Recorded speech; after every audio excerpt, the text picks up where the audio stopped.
Faith and family, God and country. The bedrock of our United States of America has been tested in recent years. Could it be that we've forgotten where we came from and what we stand for? Could it be we need to spend more time remembering those before us? The men and women who not only shaped our country but our very lives. For those of us whose faith directs our steps, we know how much God has blessed America. And the country music legends on this series feel the same way. So we decided to get together to celebrate God and country, to share memories and laughter from our faith and our family values, to bless the legacy of those before with stories and songs from Americana and our gospel roots. Hosted by Whispering Bill Anderson, this series is sure to lift your spirits and renew your love for those around you and for our great nation. Welcome to Country's Family Reunions. God bless America again.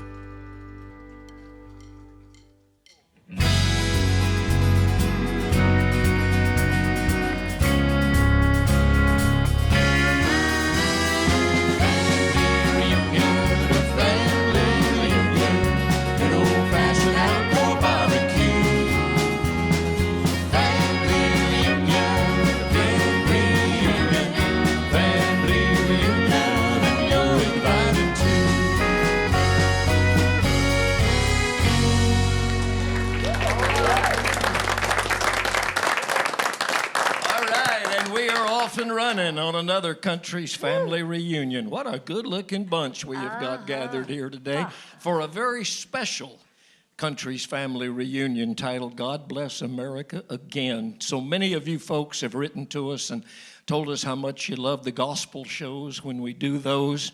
Others of you have asked that we do some of the patriotic type music of our great country. So this is the show we want to dedicate to the people that love this kind of music, those of us who love our country and we're proud and we're not ashamed to stand up and say that we do, and singing the songs of faith and inspiration, the old gospel type songs. Great to have everybody here. And I think what we need to do to start this off is we all need, I started to say give him a standing ovation. We don't need to do that. The newest member of the Country Music Hall of Fame, our friend Mr. Bobby Bare.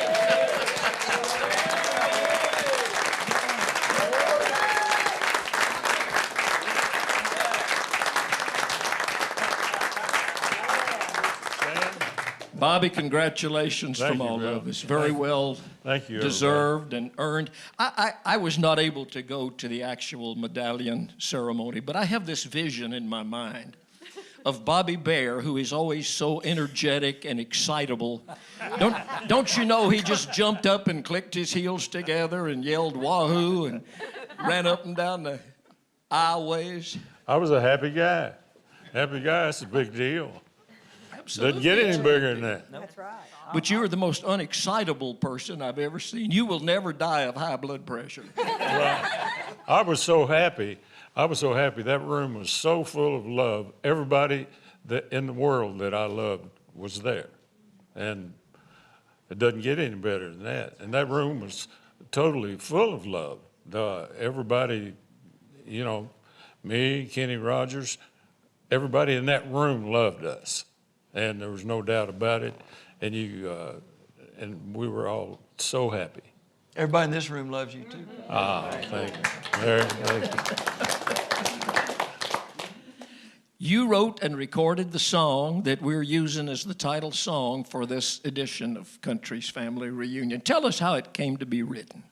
Remember Boyce Hawkins used to be on the Channel 4 here. He's no longer with us. Well, Boyce and I were talking on the phone one day, and we were talking about the Vietnam War that was going on at the time, late 60s. And Boyce said, well, God bless America again. And I took that and ran with it. We wrote a song. The chorus came real easy. On that, I called Boyce back, and I said, listen to this. And so that's how it came about. And I put a little recitation in it, and I think a lot of people recorded it after I did. Conway and Loretta, they did it. it was one of the last things that Ray Charles recorded before he died. And Tex Ritter did it. I think Tex Ritter did it first.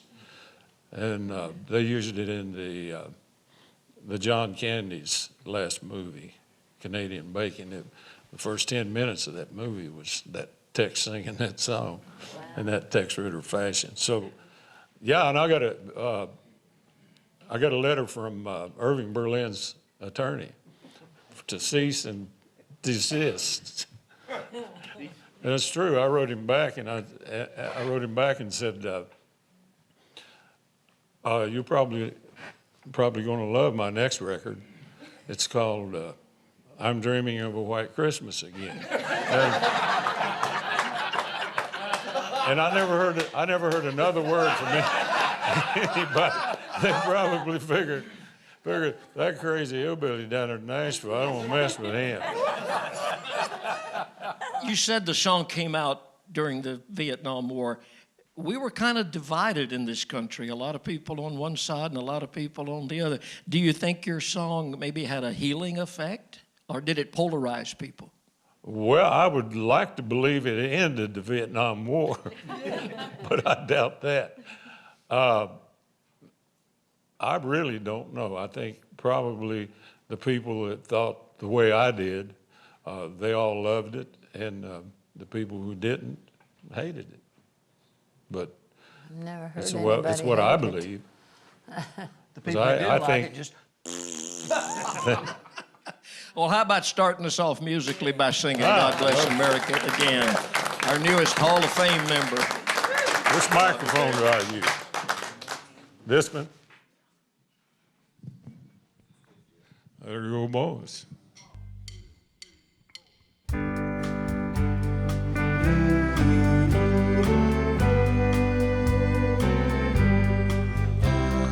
God bless America again. You see all the trouble that she's in. Wash her pretty face, dry her eyes, and then God bless America again. Yes, God bless America again. Bless her like you did way back when it started. You blessed her then, we kind of took for granted. We didn't ask again. So hold her hand now, that's all. In case she stumbles, don't let her fall.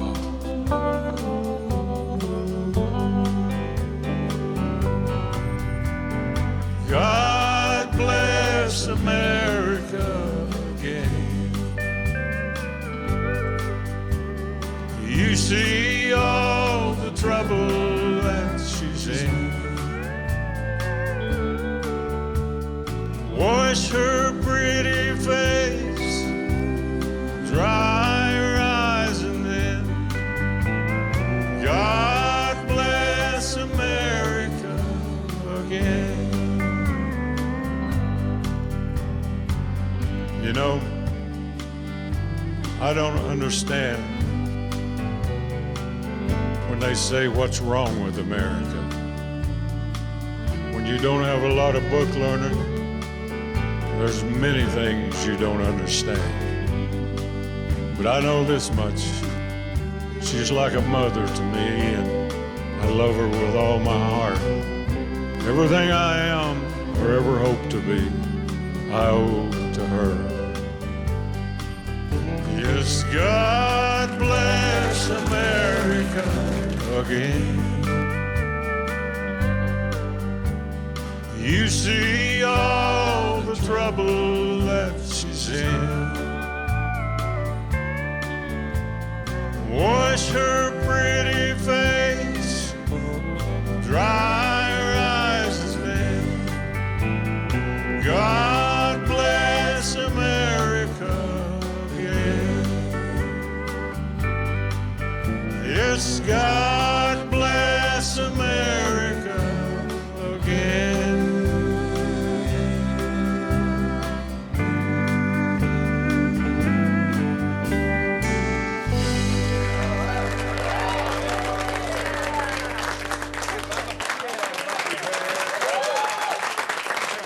Great job, Bob. That's terrific, man. Thank you. Do you feel like the song is just as relevant today, or even more so than it was when you wrote it? Absolutely, sure. I believe in it. We take the country's family reunion out sometimes and do road shows, and Jeannie and Jim Ed and Helen Cornelius and I, we close out our show singing God Bless America Again, and usually the audience sings every word with us. Oh, yeah. Well, I know Jan Howard knows it because she recorded it. Yeah, I did. And I close out my show a lot of times with it. You got to close out with it because you can't follow it with anything. No way. No way. You got it. That's one of them songs that's got to close out the show. Yeah, it's all over when you do that one. Well, that's great. Thanks for sharing it. I guess we're done. Yeah, we can all go home now. He's done our closing song. You know, Bill, it was. I tell people this. It was either Plato, or Socrates, or Bobby Bear, who said, "Take me not to those who write your laws, for they will lie. Take me to those who write your songs, for they will not." Songwriters tell the truth. Politicians, you know how you know when they're lying? Their lips are moving. But songwriters, they tell the truth. And you hit on it, pal, right there. Hey, God love you. Yeah. That's true. I see you had your Happy Meal for breakfast this morning, Larry. I did. Too much sugar too early. Way too much sugar. Oh, no, I ate a bunch of peanut butter. I needed some protein. You know, for the medication that I take, I need protein. Don't you laugh at me, man. You want me on it. You want me on that wall. More medication, please. More medication. Not only patriotic music, but as we said, some gospel music, some great old hymns and songs that we can all sing along to. Con Hunley, for some reason, I have this vision. Now, you tell me, I may be totally off base, but you're not only a great singer, you're a great piano player. Now, I can picture a young Con Hunley in an old country church somewhere with an upright piano, banging and singing, bringing in the sheaves. Or... Well, you know, my grandfather was a Church of God preacher, and so that's what I was kind of raised in. And the singing, I can remember going when I was a kid. There's an old church that he and some of the members of the church built, and it was built. The floor joist and everything was built on flat rock, you know. And I can remember going to the church house, and he'd get to preaching, and I was just a kid. And he'd get to preaching, and of course, everybody get to shouting and singing and all this stuff. And I could feel the building moving, you know. And it felt like an earthquake, really. But a lot of great singing. It was always kind of hand clapping, foot stomping music. And in fact, I'm going to do one of the songs today that I remember from back then. So it's. Now, did you ever play piano or organ? Oh in the yeah, church? yeah. I played piano. Initially, I wanted to be a thumb style guitar player. I idolized Chet Atkins, and I wanted to be a thumb style guitar player. And then I think when he came out with what was the two songs, Dixie and Yankee Doodle, and I thought, well, maybe it's time for me to give up. When he played them both at the same time, I thought maybe it's time for me to quit right here. So, but then I started kind of learning to play the piano. I heard Ray Charles do a song called "What Did I Say," and the intro on that thing kind of got to me. So I started learning to play the piano. But everything I knew was by ear. But yeah, we would rock the church house, no question about it. You gonna play piano on this? No, I'm not. I'm gonna stand up and sing and get Nora Lee and all of them to sing. This is a great old song. It's called "Didn't It Rain, Children?" Yes. Jimmy.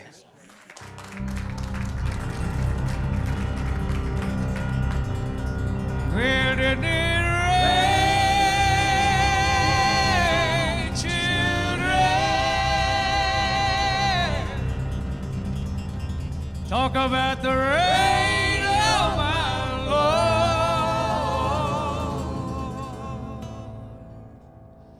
didn't it rain? Oh, my Lord, now, didn't it rain?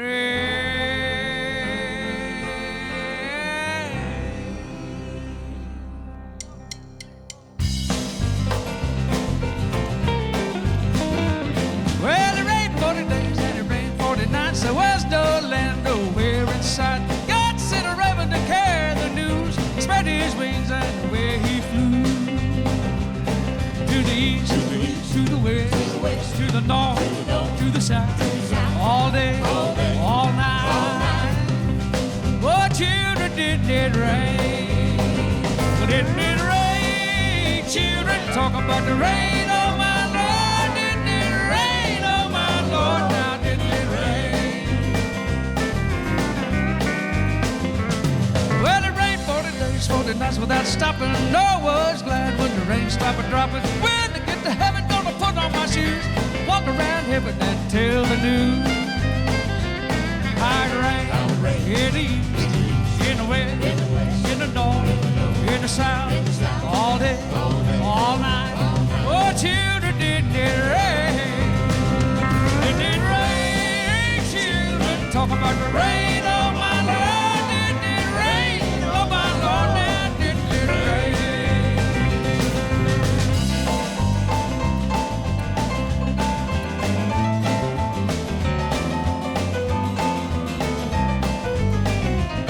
Well, they knocked at the window and they knocked at the door. They cried, oh no, please take on more. Noah cried out, you're the fool of sin. My God's got the key, now you can't get in. Now listen to it rain in the east, in the west, in the north, in the south, all day, all night.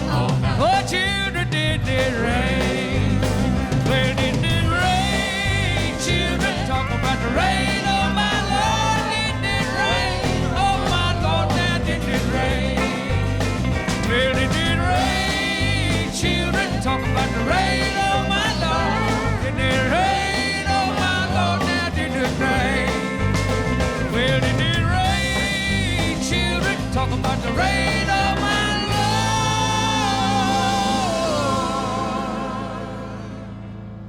Well, didn't it rain? Oh, my Lord, now didn't it rain?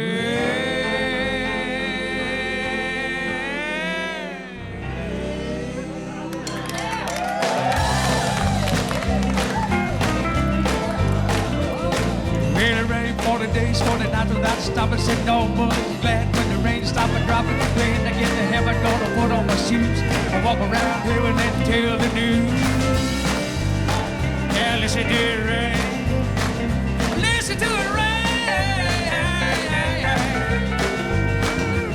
Well, they knock at the window and they knock at the door. The crowd don't know, please take on more. No cried out to the lake to hide. My God's got the key, now you left outside. Listen to it rain. Listen to it rain. Yeah, listen to it rain. Oh, listen to it rain, rain.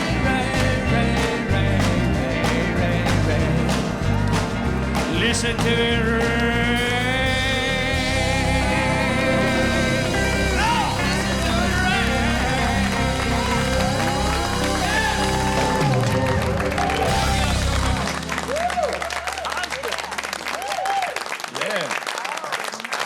Somebody pass the offering plate. Oh, Lord. Somebody help me remember the song. Atta baby. Boy, that'll put you right in the spirit. I can see that little old church rocking because it's on its foundation. Woo! I bet they wouldn't let you sing at Opryland about 3 years ago. Probably not. Not when all the rain was coming down. It rained a little too much. Man, that's great. Thank you. Thank you. I was just having this vision when he was talking about Ray Charles and hearing what I say.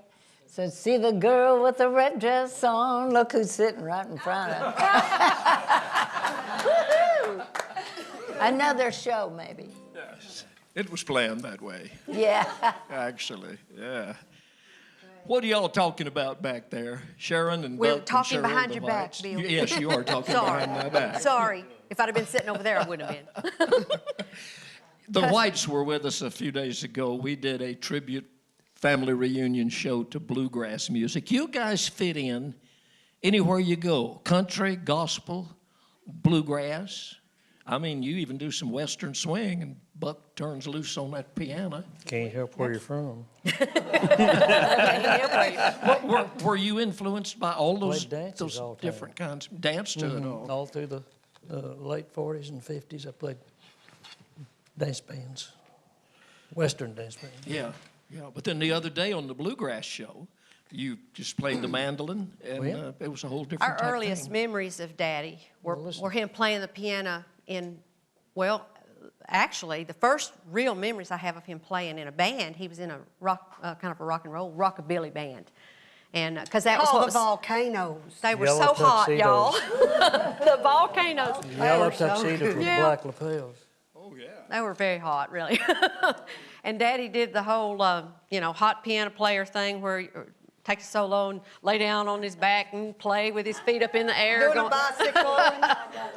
He was a The Jerry forerunner Lee. to Jerry Yes, Lee he was. Lewis. Well, Jerry Lee stole contemporary everything prop, from yeah. you, Dad. Better than Probably. screwing them pipes together. But at home, he played bluegrass. He fell in love with the mandolin when he was in high school, and fell in love with Bill Monroe and all the bluegrass pickers, and we heard a lot of that around the house. And then him and Mama sang together, and it's like they were saying the other day, there was not a lot of distinction between the different musics. If you heard a good old country station, you heard it all. You could hear the bluegrass and you could hear the gospel songs, and you go Everybody see did a country show, and those people sang gospel songs on their show and recorded them, and so there was like not a distinction, and Dad just taught us to love the good music, and so we've been really fortunate that we've been able to fit in a lot of places. Now,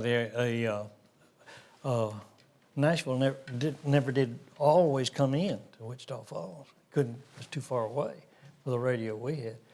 But XERF came in like it was next door. From Del Rio, Texas. Yep. Yeah. And they played everything down there. They had great shows. A lot of folks from here went out there and played, And Did you ever order some baby chicks from them? didn't have no money. When the Whites go out and do a concert, with all that vast background, do you do country songs and then put in some gospel songs? Do you just mix it all We up? mix it all up. And mostly today what we do is go out acoustically, like you're going to hear us on this song. But we then include the piano. Yeah, Dad will play piano too. Even at bluegrass festivals, they'll furnish a piano because they got to know that he did that. But if they book us to do a country show, a lot of times she'll take the acoustic bass and he'll take the mandolin, and we'll do part of the show that way too. So Yeah. we like to do it all. I mean, when we first came to town, we were just trying to get a record deal. We Just trying to make a living playing music so Daddy wouldn't have to plumb no more. We did a demo thing, and took it around, and they'd say, "Well, you're too bluegrass." Well, then we tried to do country. They say, "Well, you're too," or they'd say, "You're too bluegrass," and then they'd say, "You're too country." When we tried to do bluegrass, we were too country. We tried to do. I'm trying to get Should've named it our straight. band Which you have a song that Yes. says exactly how we felt. Oh, we felt right at home. How does that happen? Too country in Nashville. Too country, too bluegrass. What's that? Well, you're too good is what you are. How about a song, a gospel song from Buck and Sharon and Cheryl the Whites? A little different style song than the one that Con did, but the gospel music umbrella is a big one. I mean, there's a lot of different types. I'll bet with Buck playing piano and everything and so much of the German influence down in Texas, I'll bet they could fit in with a polka group, couldn't you? I bet you can play polka and schottisch and that kind of Well, the Schottish, they did that in Texas. Sure. And the song we're going to sing, I think that's supposed to be over that way a little bit. Thank you, Bill. Yesterday. She's using Tater's microphone. Let Daddy through, sister. Step up. This thing's always in the way. His name is Ed.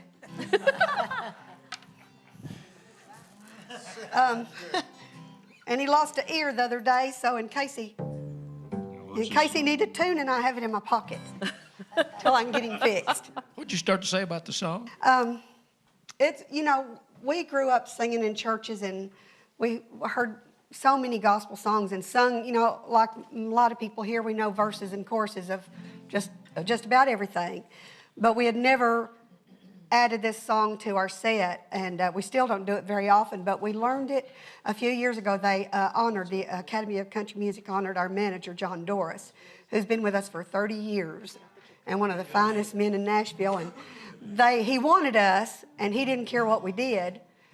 And Sharon said we could do he had found out his mama's favorite song maybe just a month before she went to heaven. He had never known it was this song here. And so he always had a special thing in his heart for this song after that. So we wanted to do that for John that night. And so it felt like the right thing to do today. It's a great, great song. I think the message of it fits today. Yes. This world is not my home.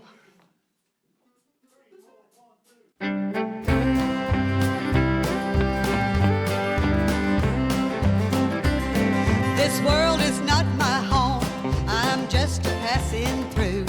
My treasures are laid up somewhere beyond the blue. The angels beckon me from heaven's open door, and I can't feel at home in this world anymore. You can help us if you want to. Oh Lord, you know I have no friend like you. If heaven's not my home, then Lord, what will I do? The angels beckon me from heaven's open door, and I can't feel at home in this world anymore.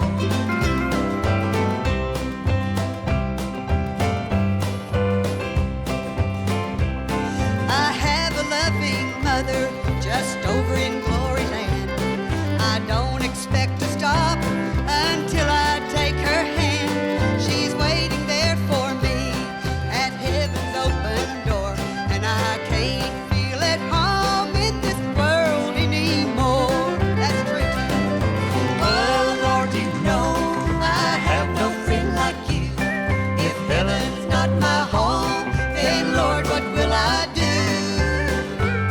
The angels beckon me from heaven's open door, and I can't feel at home in this world anymore.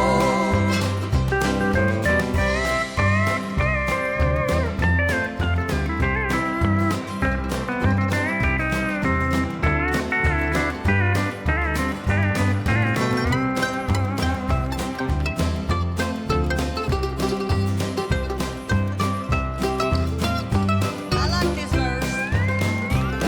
If you get there before me, I'll be there just the same.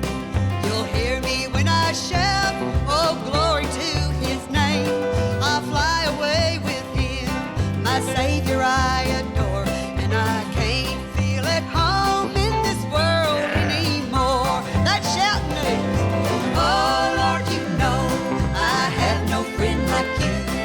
If heaven's not my home, then Lord, what will I do? The angels beckon me from heaven's open door, and I can't feel at home in this world anymore. No, I can't feel at home in this world anymore.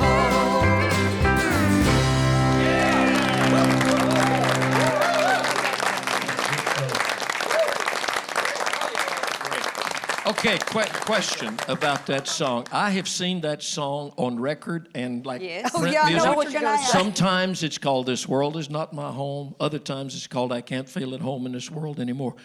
What's the real title, or does it matter? I don't really know. I've seen When it we both looked it ways, up on too. the internet, it come up, this world is not my home. So I don't know. Do you trust everything on there? I don't know. No. It's on the internet, it's got to be real.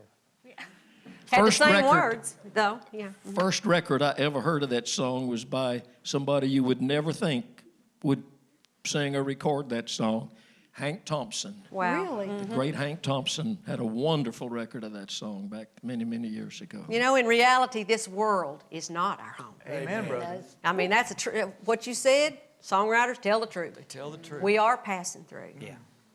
And Short time. you know, we're blessed to be on this earth and serve and living and all the blessings that God gives us, but it's just a blink in reality to what's real. This is a dress rehearsal for the real deal. Amen. I believe there's going to be a whole lot more of this too. The longer we live and the more people that we see go on to heaven, that song means more to me now because that's where my mama is. It's sweet. And there's a lot of people in this room that feel that way about things. Amen. So, Bill, when Steve and Rudy and I were just little boys, well, Rudy might not even been born because I was only 4 or 5, and our grandpa had a friend in Alney, Texas. They lived in Alney, Texas, an old black gentleman. You know, back when whites and blacks didn't, get together very much, and our pop was one of his best friends, was an old black gentleman, and when they had the funeral for this fella, Papa took me to the funeral because he took me everywhere. And that preacher got up there that day, and you know how the black preachers can break the word of God. He said, "Weep only for this boy in this box if you think he's better off in Alney, Texas than he is in heaven." I'll never forget it. It's the truth. That's a God's truth. That is the truth. I noticed Mark Wills is with us for the first time. Mark, we're glad to have you here, buddy. Glad you could join us. But you were sitting there singing every word of that song. Grew up in church. How did you know that song? Grew up in church. I mean, my mom and dad, I grew up in the Church of Christ, so we didn't have any musical instruments. We sang everything a cappella. Your voice was your instrument. Yeah, exactly. Your voice was your instrument. But man, I love gospel music, and I grew up listening to it. I mean, I had, truth be told, I probably have a hymnal that was taken from somewhere in my house that I still love to go back and pull up, just flip through and sing old songs that I hadn't sang in forever. Because in today's country music, we don't get to go out on stage very much and sing gospel music. Our shows revolve around the hits that we've had on the radio, and that's what they want. And so that's what you do. But you can't ever get away from the music that you grew up loving and that you grew up singing. Well, you have in a couple of your songs, you even had a song early in your career called Jacob's Ladder, which is... It was the very first single. Yeah. A lot of my songs, a lot of my music that I've released has, goes back and it tells stories. I mean, Don't Laugh at Me. Yeah. Wish You Were Here, which you wrote. Jacob's Ladder. I've always believed that the music should tell a story. I don't believe in brainless songs. Good. Never have. And I believe that people that they fall in love with the music, and if they fall in love with the music, they'll continue to follow your career, and that's what I've tried to do. I've tried to make a career out of giving people music that they relate to.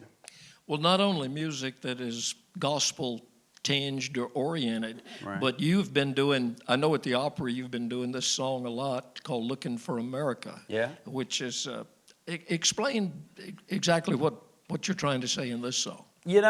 Looking for America was a tune that a buddy of mine, Bernie Nelson, who's a songwriter here in town, him, a buddy of his, Phil, and Jeremy Bussey, they wrote this song, and he called me one day and he said, "Man, I've just wrote this song that you need to record."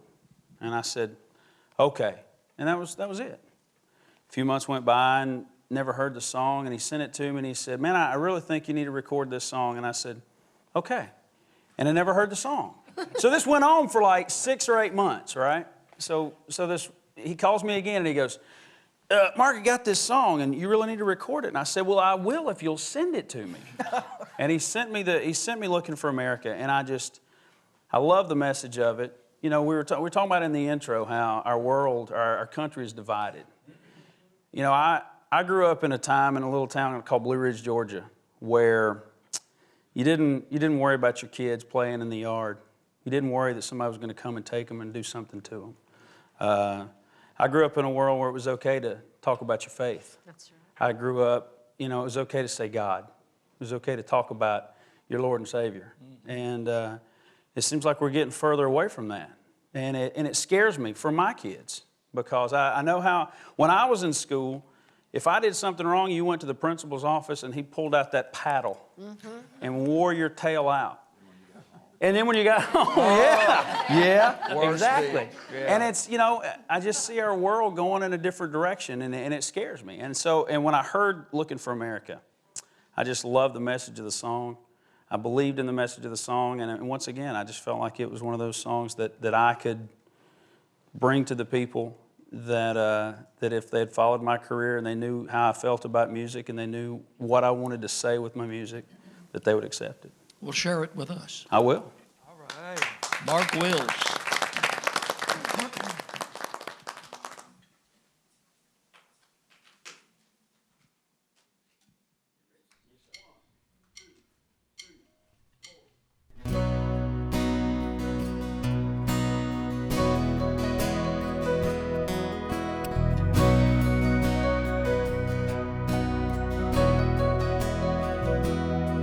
I'm chasing down a memory of the way things used to be. Kids playing underneath an old street light, knowing they were safe when they lay down at night. I'm looking for something I ain't seen in a while. I'm looking for a factory where a man can feed his family, not worried about them moving it south, closing the doors and shutting it down tomorrow. Looking for America, the land of the free and the home of the brave. Seems like I just woke up one day and it was gone, long gone. But I know in my heart it's still out there. Somebody please tell me where. I'm looking for America. I'm searching for an old church steeple where inside you'll find people who live their lives unashamed, and they ain't afraid to say God's name out loud. Looking for America, land of the free and the home of the brave. Seems like I just woke up one day and it was gone, long gone. But I know in my heart it's still out there. Somebody please tell me where. I'm looking for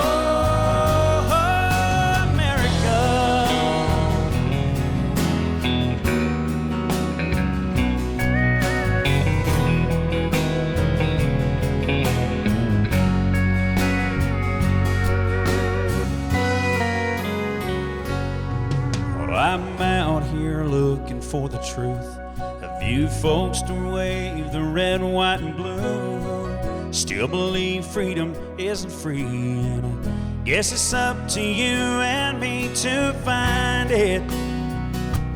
We gotta find it, 'cause we're looking for land of the free and the home of the brave. Seems like I just woke up one day and it was gone, long gone. But I know in my heart it's still out there. Can somebody please tell me where I'm looking for?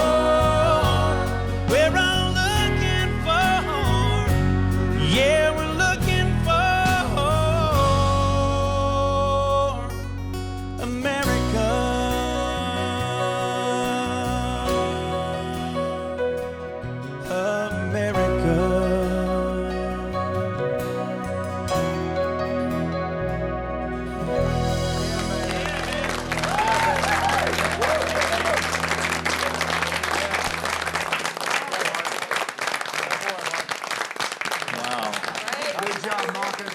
What a great song.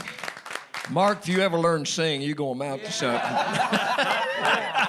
Man, I've been faking it for 20 years. I don't know that I want to. Well, you fake it well, man. If I was faking it, that's terrific. Awesome. I think we should take him into Congress and have him sing it and say, now what did y'all do with America? Yeah, amen. I'll go if you take me. Let's go. Hey, Bill, first time I ever heard Mark was I believe it was Marietta, Georgia, wasn't it? Buckboard. I was playing down there at a little place called the Buckboard. And John, First that show ran I the ever place, opened was for him. John was always coming up with somebody that was a pretty good singer and all that, and he always wanted me, he said, you got to hear this boy open, you know. And he told me, he said, I got this guy that's opening the show tonight, and he said, I want you to listen to him and give me your opinion. There he is. I said, you ain't got to worry about that boy. Just get him in front of somebody. I said, he can handle it. Mark Wells. Actually, I don't know if y'all know it. Your real last name is Williams. It is. So did you figure, well, there's too many Williams already been in country music and you've shortened it? Well, I figured there was a few of them that set a bad example, so I was going to change it a little bit. Well, no, you know. Yeah, that Don Williams, he's a troublemaker. You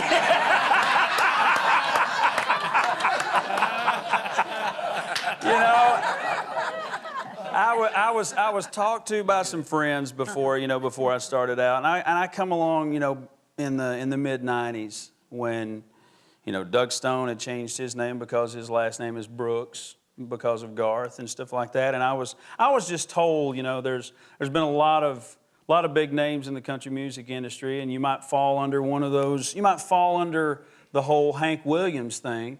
So you should probably change your name or do something. I didn't really want to change my name, so I just dropped the IAM out of it and became Wills. And then as soon as I started my radio tour, I started it in Kansas City and Texas, and everywhere that I went, the first question out of everybody's name, out of everybody's mouth was, you any kin to Bob Wills? And at that point, you know, I was like, no kin to Bob, and that's the name of my company. The name of my company, my touring company, is No Kin to Bob Incorporated. So people start writing, you know, when they're making out the check, they're like, this is an Indian name. What does it mean? And I say no kin to Bob, and they go, who's Bob? I've had people, who's Bob? And then you just look at them and go, you wouldn't understand. Never mind. Hey, how many of y'all know Gary Mule Deer? You know, great comedian, everybody know.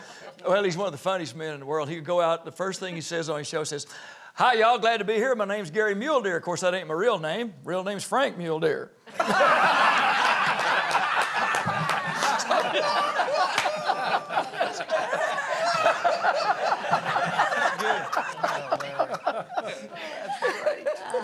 Sitting over there behind you, Mark, is a couple. They're both back there grinning from ear to ear. They are having all kinds of success. Those of you that watch the RFD network, and most people do, know that they have their own show on there now. But Joey, especially you look a little happier than usual. You want to break the news and share the secret? Well, we have a lot of reasons to be happy, but Rory and I are having a baby in February, so we are a long way. So I prefer to announce it this way. Hey, everybody, guess what I did? He's such a boy. Man, I tell you. Hey, her daddy's here. I'd be careful if I was you. Do you know yet, boy, girl? We don't know what we're having. No, we won't find out until it gets here. So, but if you ask Rory, it's a boy. Never count your chickens before But that. we don't know. Dear God, let that child look like his mama. That's what I say. Don't let him come out wearing overalls. There's nothing wrong with them overalls. I love overalls. I tease Rory My about it. daddy, that was his dress. He wore overalls all the time and a white starched shirt. And he'd go to see the governor, he'd see the president. But he'd also go to the woods and work in it. So I love overalls. Well, that's Rory's favorite attire. If he could wear a white starched shirt every day for the rest of his life, he'd be a happy man. Yeah, I started the day saying, can I wear a white shirt? She said no. Well, you're on television. Yeah, that's true. She's smarter than Well, me. the overalls are a trademark. Larry didn't get that memo. Larry didn't get that memo. Larry didn't get that memo about the white shirt on TV. He missed the memo. Anybody else here wearing a white shirt? Bill. I guess it worked. Bill. Just me and you, Larry. No, Jamie's Oh, that's got right, one. Jamie. Jamie's got one on. Dailey over there. No, I want to ask Rory, how did the overalls become such a trademark? Well, you know, I was a songwriter for years and years, and so maybe about 15 years ago, I'm from Kansas, and so I just started wearing overalls every once in a while, and then it became 3 days a week, and then 7 days a week, and then it was sort of like Forrest Gump said, it's like one less thing. You don't have to think about it anymore, you just wear the same thing all the time. And I didn't realize until we started singing together and traveling around that it became something that people remembered really easy, and most of the time it's been a good thing. Sometimes, you know, it's strange because people, they think that sometimes it emotes a part of country music that they're trying to get rid of, you know. And when I go to the Opry, like the stages were filled with people in overalls, and when I travel the country, you know, there's farmer, like it's part of America, and I've just enjoyed it so much, and my wife thinks I look okay, so that's all that matters. Joey, is the restaurant Marcy Joe's meeting house still going to stay open when you have the baby and all? Oh, yeah. Yeah, Marcy's down there today working it. I've been there on the weekends when we're taking a little bit of time off the road, and I'm sure as the baby comes, we're going to be home a little bit more, too. Any of you guys ever been down there and eaten?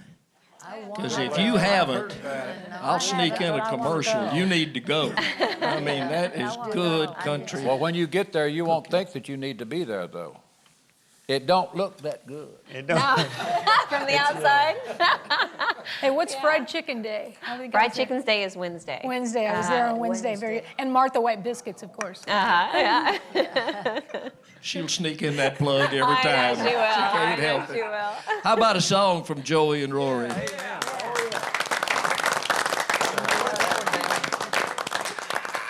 What did you say? Joey and Rory and the little other. Yeah.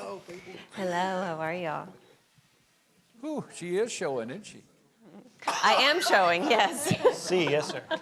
Actually, you want this one. February's not too far off. It's just right there. Rory, what happened to the sign that used to be on your guitar that said, "We love country music"? And one time it said, "We miss country music." Well, I have a couple different guitars, and that one mostly rubbed off, and it started, nobody could read what it said anymore, so I have to redo it. Are you ready, love? I'm ready. We're going to sing a classic old hymn that I grew up singing. Actually, I grew up listening to my mom sing, and we got to record an inspirational album, and this is one of the hymns from it, and one of my favorite. My dad would play, my mom would sing, and I'd just sit there and listen.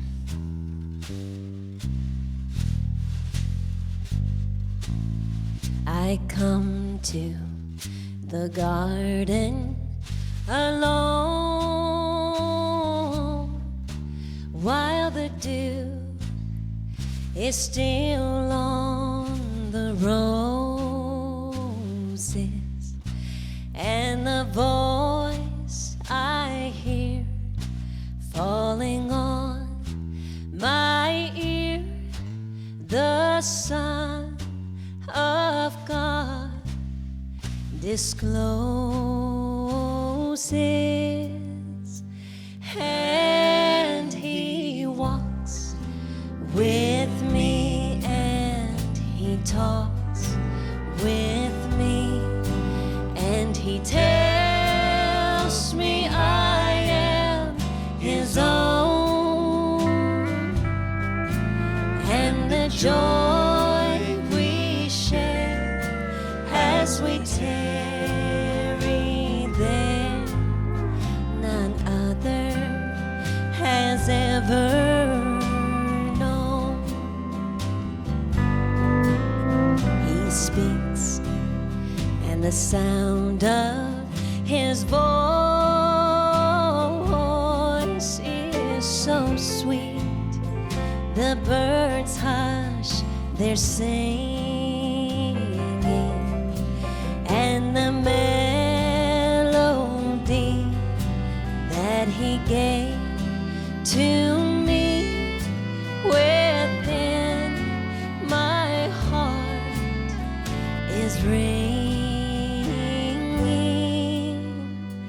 and He walks with me, and He talks with me, and He tells me I am His own,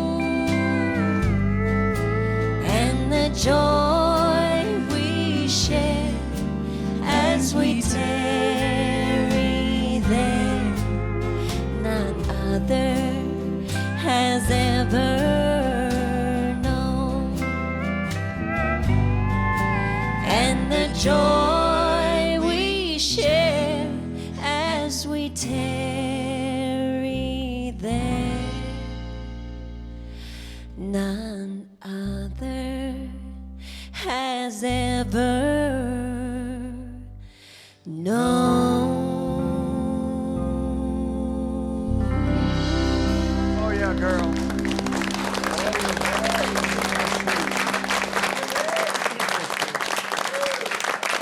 Joey and Rory. That's going to be a lucky little baby. These are I think we're wonderful going people. to be lucky little parents. Good job, man. So good. Good to see you, brother. Everybody in here Thank you. almost singing along. Songs that everybody knows. Gene Shepard, I went into Ernest Tubb record shop the other day, and I was hanging around just looking to see what was new and one thing and another.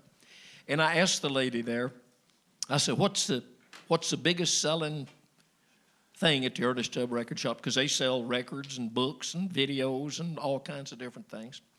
She said, well, if we had it, the biggest selling item would be Gene Shepard's book. She said, do you know when it's coming out? I said, no, but I get emails every day almost from people wanting to know where they can buy your book. They can't yet. That's what But they're figuring here out. in about 2 or 3 weeks or so, we got somebody working on it. It's took 15 years to get this far. Must be a big book.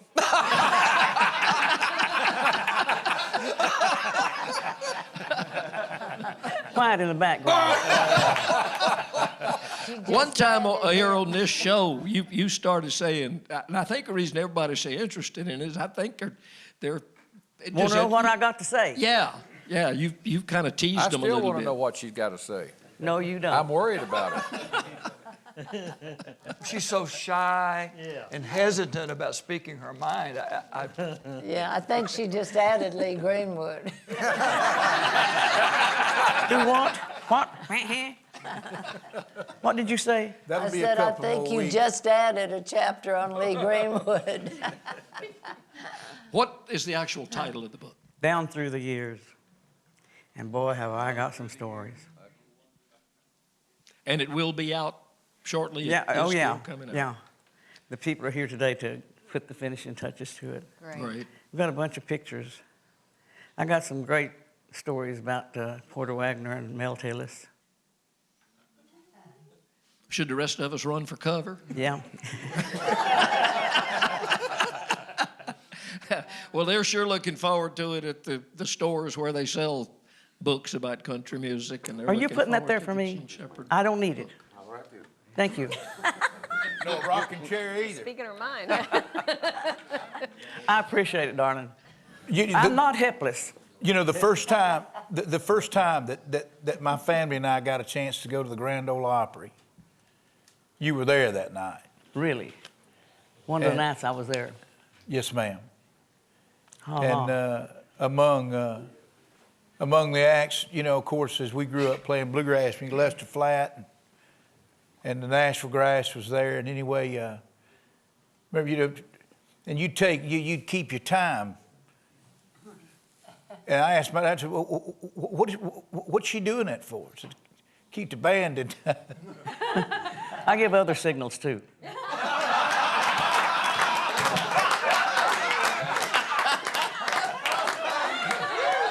That's in chapter 1. Yeah. Chapter 2. Yes, that remark just sold you another 100,000 books.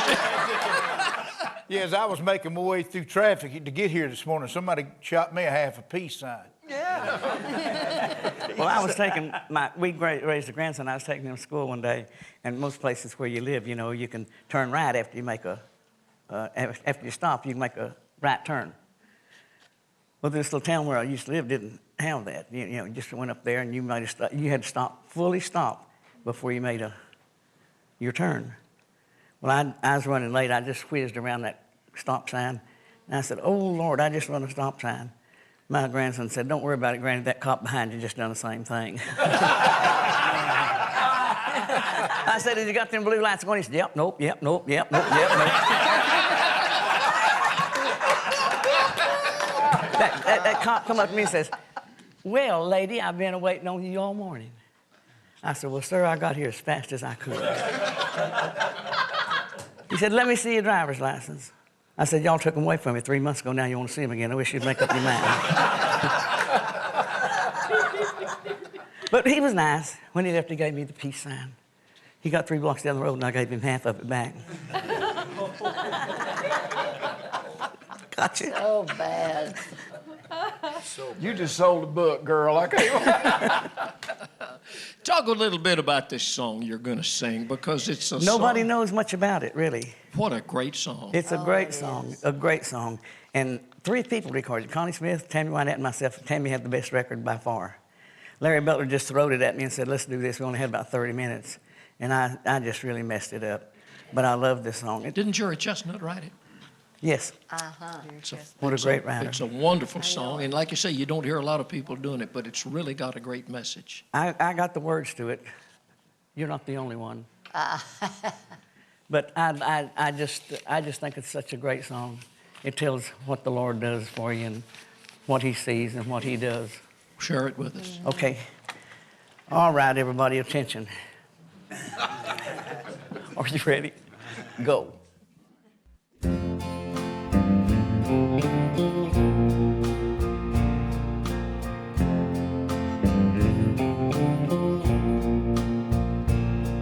Oh Lord, you know that I'm not one to bother you with little things, and you and I have never been too close. But we've always been on speaking terms. I've watched your way of doing things and tried to understand you more than most. No, I haven't gone to church the way I ought to, but I always thought you knew in my own way I worshiped you. While even your own children doubt and try to understand the simple way you go about the things you do. I seen the doubt upon the face of loved ones as they sadly placed a wreath of flowers on a tiny grave, and wondered why a child is brought into the world to only live a little while and die. You could have saved. But I believe that in your eyes this little child was something special. You wanted it to be with you, no doubt. So with outstretched arms you beckoned. It was so simple that I reckon they can understand the way you worked it out. I saw a young man growing till he reached the age of knowing. Then I watched as something happened to his mind. No doctors could correct it. It was just as I suspected. And I marveled at your way of being kind. They tried everything in vain, and I was there when they explained it to the family, how he slipped into a trance. I guess you looked into his future, watched him turn his back upon you, loving him so much you wouldn't take that chance. It took a lot of love to die for sinners such as I, and I guess that's why you've never given up on me. You understood when some denied you, and even when they crucified you, knowing all these things were meant to be. A stable, such a simple way, no wonder there were few who came to see a king the night that you were born. I ask one favor, if I can, help me to better understand the mysteries of the wonders you perform. The mysteries of the wonders you perform.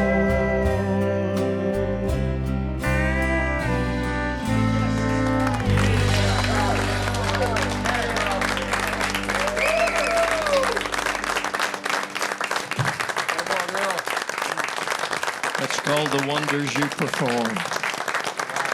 And there's a wonder right there. I live in Gene Shepard. We're going to take a short break, and we'll come back.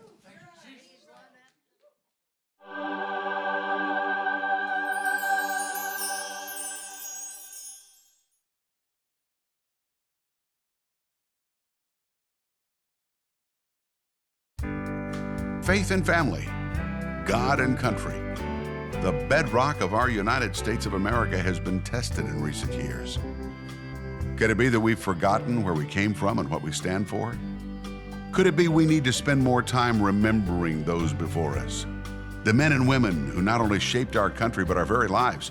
For those of us whose faith directs our steps, we know how much God has blessed America. And the country music legends on this series feel the same way. So we decided to get together to celebrate God and country, to share memories and laughter from our faith and our family values, to bless the legacy of those before with stories and songs from Americana and our gospel roots. Hosted by Whisperin' Bill Anderson, this series is sure to lift your spirits and renew your love for those around you and for our great nation. Welcome to Country's Family Reunions. God bless America again. Our reunion this time is called God Bless America Again, a mixture of some patriotic music and some gospel music. Jimmy Fortune, when I look at the title of the song that you're going to sing, it looks like it could be patriotic or gospel or a little bit of both. Well, it pretty much is a little bit of both, because I wrote this with a friend of mine, Justin Peters, and we got together one day, and it's, it always comes up when, at some time or another, somebody's trying to take God out of something, out of prayer, out of school, or out of the Pledge of Allegiance or something like that. And we were talking about it that day, and you hear a lot about that, so we thought we'd just write a song about it because let's face it, they can take it out of our courthouses and wherever they want to take it out, but if it's engraved in your heart, there you go. Amen. You can't take it out of there. So that's why we wrote the song. And I like it's called In God We Trust. In God We Trust. Great title. Here we go, boys.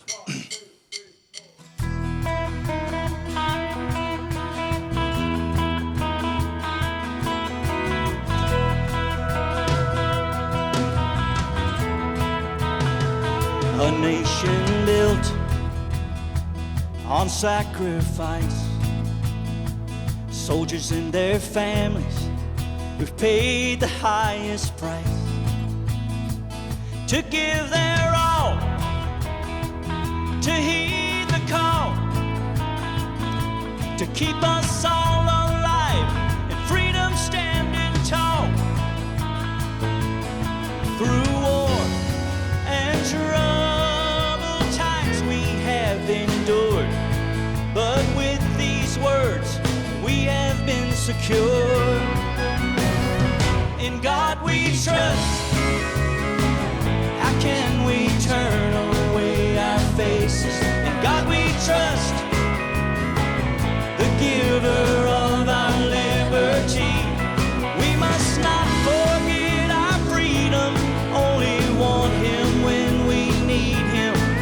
4 words that say so much. In God we trust. I pledge allegiance to the flag. The thought of leaving God's name out, it makes me sad. 'Cause our children's hope we can't neglect, because we want to be politically correct. One nation under God that keeps us strong, and by His grace we will carry on. In God we trust. How can we turn away our faces? In God we trust, the giver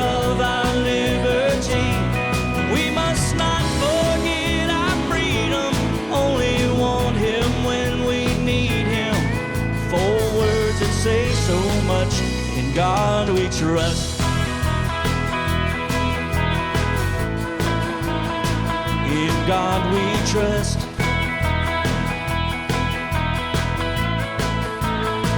In God we trust.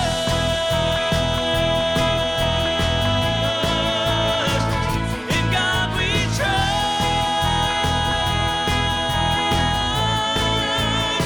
In God we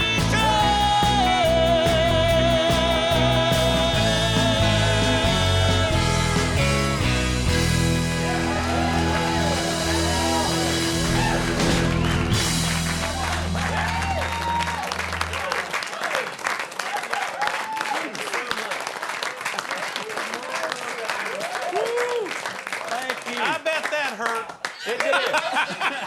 It did. In the words of Eddie Stubbs, are there any questions? Yeah. My goodness, Jimmy. That boy can sing tenor to a dog whistle. That's terrific. You're looking forward to following that, aren't you? Oh, my word. All I can say is I guarantee you one thing, gang. Don't worry about me hitting a high note like that. I can't even think that high. Great. What a great Mercy, song, what a Jimmy. great My goodness. song. Really great. Leave it to Jimmy Fortune to come up with a way to say what needs to be said.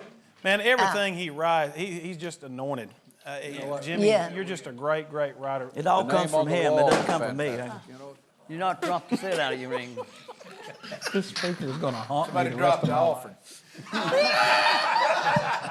Set fell out of my ring. You know, somehow I thought this show might be serious, but this group couldn't be serious. I don't care what we're talking about. Not all together. No.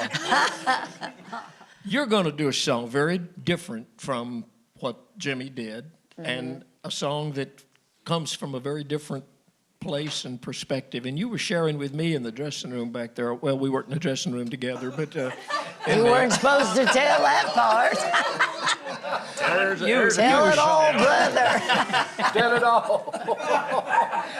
Share the story about this song that you were sharing with me, because this is very powerful. Okay, well, we have done this song before, and I told about how I sang it, you know, grow up, and it was a way my mother taught me to pray, because I was afraid, and she said, no, you just talk to Jesus like he was a friend. So the song's always meant a lot to me, but anyway, I was looking up to see where the song came from and something about it, and it was written by a man named Joseph Scriven, and he did not mean for it to be a song. He was from Ireland, and he was 25 years old, engaged to be married, and the night before the wedding, his fiancée died in an accidental drowning. And he was heartbroken, and to just start a new life, he left Ireland and moved to Canada. And there again fell in love again, and she took ill and before the marriage. So he just then, to save his shattered life, he turned to God and dedicated his life to working, manually, physically working, and everything for the poor. And just dedicated his life to that. And later on, his mother was ill in Ireland, and he couldn't afford to go back to see her, so he wrote her a letter of comfort and enclosed this poem he had written called What a Friend We Have in Jesus. Oh. Later, when he was ill, a friend found it when he was sitting with him, and I guess talked to this Charles Converse, who was a known musician at the time, who then put a melody to it.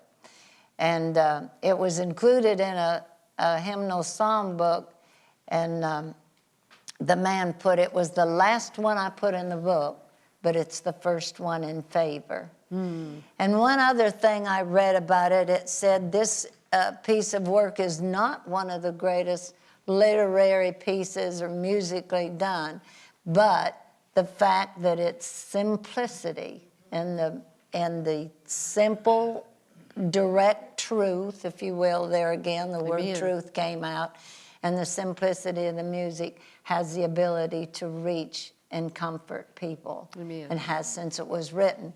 The other thing about it is recently I worked a show up in Canada with Mo Bandy and did a little side trip into a little town called Port Hope, Ontario, Canada, and I was so fascinated by this little town, and things just keep coming back, connections somehow to that.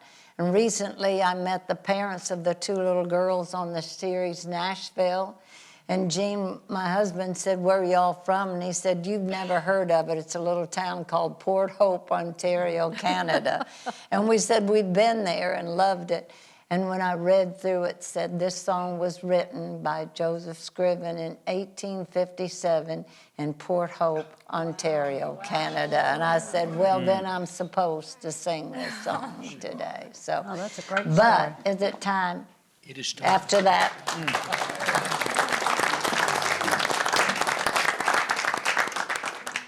And I also said that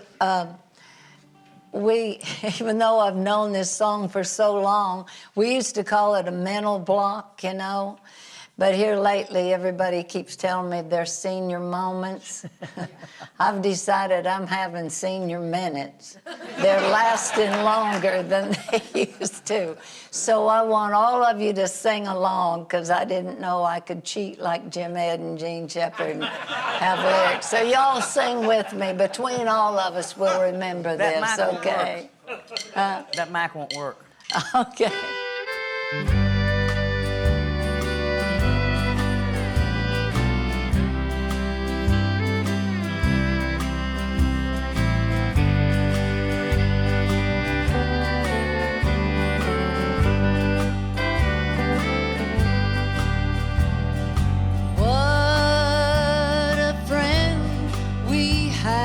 In Jesus,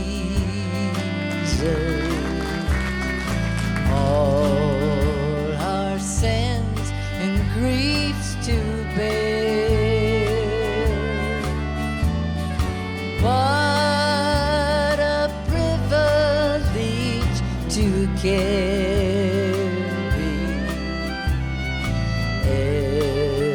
everything to God in prayer.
In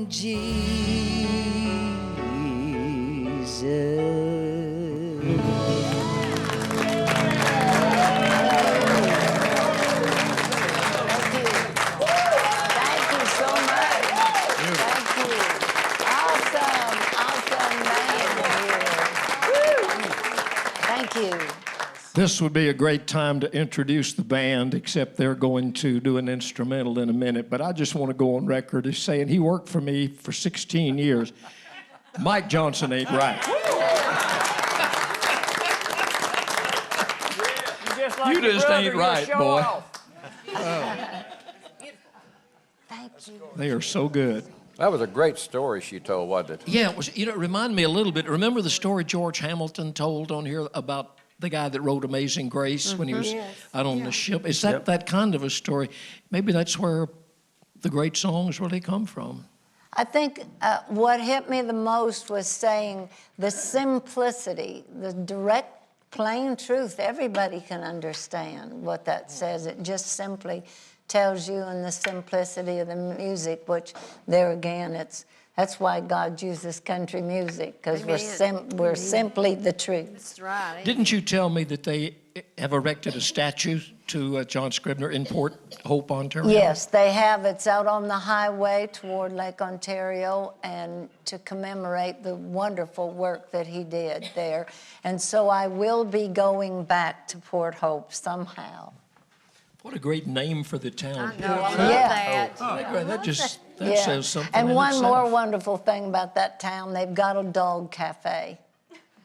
They have what? They serve dog? Yes, they have a dog cafe, and the sign says, don't get something wonderful to eat to go for lunch and then leave your pet in the car while you go eat it. It said, go get you something wonderful and come into the dog cafe. And they have tables set up, and chairs, and they have dogs that live there, the little miniature, what was Patton's dog? That little mean terrier. Whatever, that's the kind of dogs they have there. And they have a dish of treats in the middle of the table, and the dogs don't get them any other time. But when anyone comes into the store, the cafe, they'll all go and sit in one of those chairs and wait, because they know that you then will get a treat and slide it across the table to them. That's how things are at my house. I have a picture of Gene Ward having lunch with the dog, so that's even more special. Jim Ed, I know that gospel music is big in your life and always has been. You and Maxine and Bonnie were as good as has ever been anybody doing gospel songs and religious music. I have been looking around this audience here today. I don't see anybody that wasn't raised in church. Everybody here, is there anybody here that wasn't raised in church? Ray Stevens might not have been. I know. My mama was a Sunday school teacher, and I had to put on that suit every Sunday and be there. That's how come he knew that And why have I impressed you that way? Well, anybody that can do the Mississippi squirrel, has been in church. Has been in church, that's right. That's very true. Through my career, Bill, I guess I've recorded close to 1,000 songs. And going into the studio all those days, and I'm sure that most of you all have done the same thing, but most of the fun that I ever had in recording was when we were doing the old gospel songs, the hymns. Because, we were raised on them, we knew them, we did them our way. Sometimes the words were not like what what they're supposed to be, but they were like we learned them. But it was just so great, and hearing these songs today is unbelievable. I love it. And I love to sing along with them. That's the only thing. I hope they got my microphone off most of the time. Well, it's kind of like when Jeannie was talking about how the songs and the truth that they have in them. There's a pastor at Woodstock, Georgia, Johnny Hunt, and he made the statement about what those songs actually meant when somebody was writing them. Because just as we live a country song, when someone wrote a tune like that, it's when they were in the darkest depth of needing literally the amazing grace of God. And then understanding what a friend, when everybody else will forsake you, what a friend you can have in Jesus. Johnny made this statement. He said, he said, I love them all, but he said, I tell you one thing. He said, I love the ones that people wrote before they got paid for them. Oh, yeah. Wow, that's a good line. Ooh. And I thought, man, that's pretty profound because that's exactly where it came from. It came from their heart. And that's why it's so touching. Y'all know the story about the gentleman they were in England. He and his family, his wife and his 4 daughters, four daughters, I think, were in England, and they had to come back to America before he did. And the ship went down and sank with his wife and his 4 children.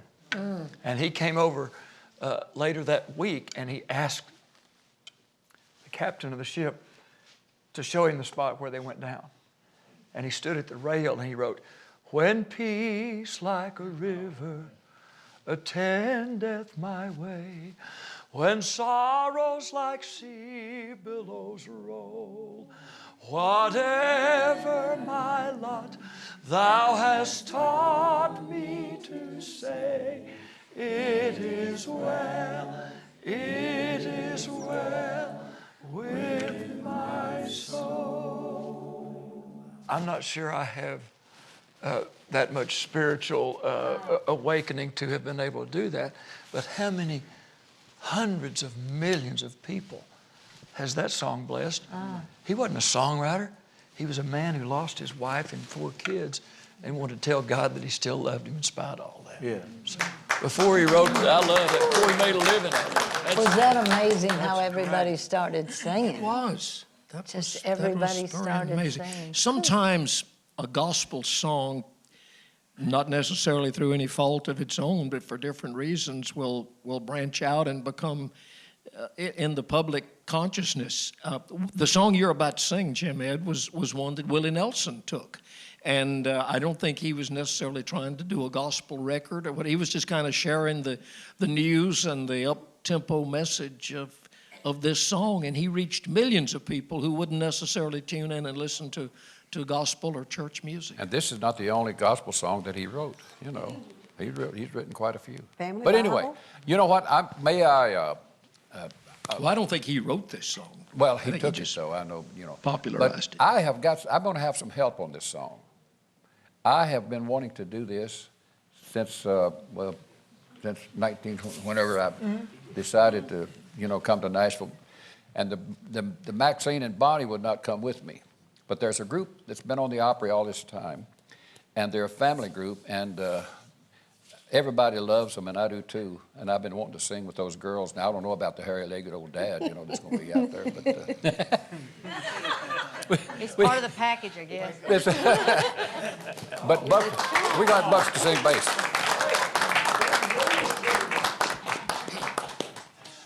The reason that I have the charts up, to help with the words, is because Cheryl didn't know all the words. I'll take it. You can use me. But anyway, It'll help us all. What a thrill.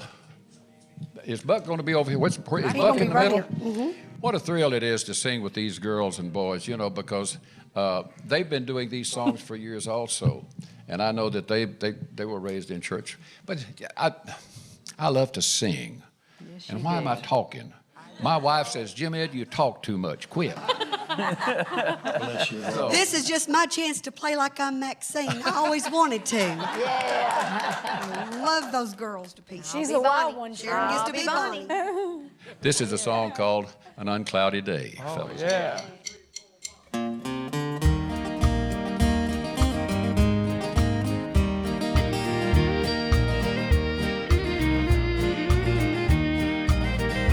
Oh, they tell me of a home far beyond the sky, and they tell me of a land far away, and they tell me of a home where no storm clouds rise.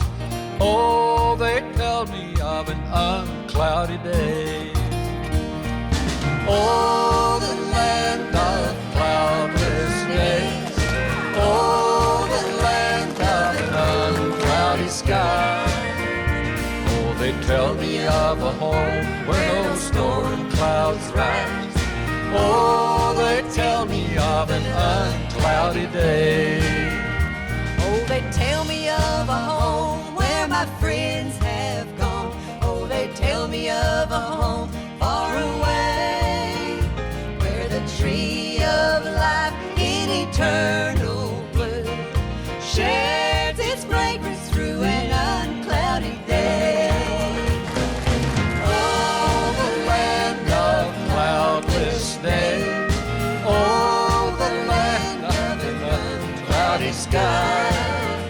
Oh, they tell me of a home where no storm clouds rise. Oh, they tell me of an uncloudy day.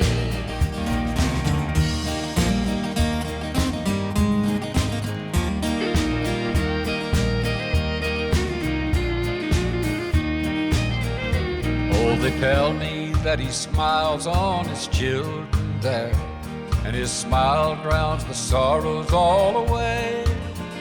And they tell me no tears ever come again in that land of an uncloudy day.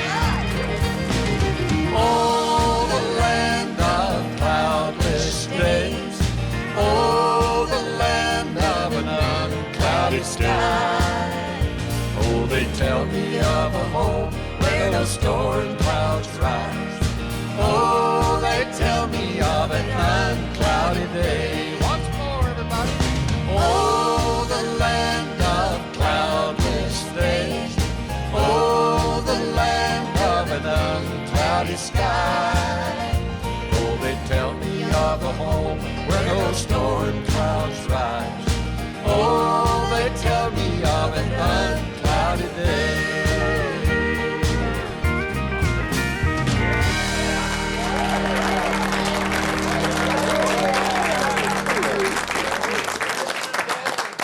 Well, you saw it and heard it first on Country's Family Reunion. A new act is born. The browns and the whites. The browns and whites. That was too slow. Maxine and Bonnie better come up here and watch out. Bill, I got some partners now. Here, a few years ago, I went to Austria with Rose Maddox. Ooh, I love her. We went to this guy's house. He had a little studio set up. Sang that song. It's one of the best. Rose just reared back and got it. And I said, I hate you. No, she was wonderful. And we had a guy by the name of Brian Sklar from Canada played the fiddle. But it's one of the best records I ever heard. And boy, Rose was right on it. Me and her used to fuss and argue, but she was a great, great entertainer. She was terrific. Rhonda Vincent was sitting over there while they were singing. Not only was she singing, she got her mandolin and was playing along. Yeah. You should have just come on up here and joined in. If y'all get Clint Black and Jack Green, it'd be the Browns, the Whites, the Blacks, and the Greens. Yeah. Rhonda was a part of our bluegrass taping that we did a few days ago. And, of course, she can hold her own with any of the bluegrass people. And just did a terrific job. She just looks a little better doing it. I thought the duet, Darren Vincent and Rhonda and Jamie Dailey was with y'all on that. I thought that was one of the... It was a special time. One of the highlights. We don't really get to sing a lot together, and it was really a special day. I hit my mandolin on the rocking chair. I'm not used to sitting in a rocking chair playing this. Are we, Buck? Did you say He's you got want me his under the rocking chair. That's. The other day, I noticed. Tell me the why of it. Nobody here is really doing it. On the bluegrass show, everybody kept their instruments with them at their chair. We are most comfortable. I noticed that with almost every mandolin player. They have the mandolin in their arms. So, but that's where I think we're most comfortable. Were they afraid somebody's going to steal it? Maybe. Depends on if they've got a lure or not. One of those expensive mandolins. No, but I thought that said it was almost like everybody was saying, "This instrument is a part of me." You know, it's a It part really of my is. body. It becomes a part of you, and you're more at ease, and it's more natural. Is this a gospel song or a patriotic song? It is a patriotic song. It's one that was written by Mike Deacle, and I had the honor of singing this on the stage of the Grand Ole Opry at an award show. And as we sang this, it was in 2006, and one of the greatest moments of my career. And we had all of these veterans who joined us and stood active duty soldiers, men and women. And as I sang this song, because it has some significant years, it talks about 1941, 1961, and 1991. And some very significant years, and there were soldiers and men from all branches of the service, men and women, and veterans. And so as we talked about their branch, they would walk out, and it was very, very special. Something that was, Bobby Osborne is a veteran of World War II who was on the bluegrass, Simply Bluegrass, and I don't know that he talks about it this much, and I hope he doesn't mind that I share this with you. But he was a man. I guess you never leave a soldier behind. Right. He was left behind, and there was another soldier that was injured. He carried his fellow soldier and carried them out. So a pretty amazing story that he has, if he shares that with you at some point. But he was there that night, and not with. He didn't have his hat on that he normally wears, and I heard later from some folks because he stood to my left. And as they were sitting in the audience, they said, "You know what? That guy, you put a hat on him, he looked just like Bobby Osborne." And it was. They just didn't know it. That's great. But this is one that's called "Till They Came Home."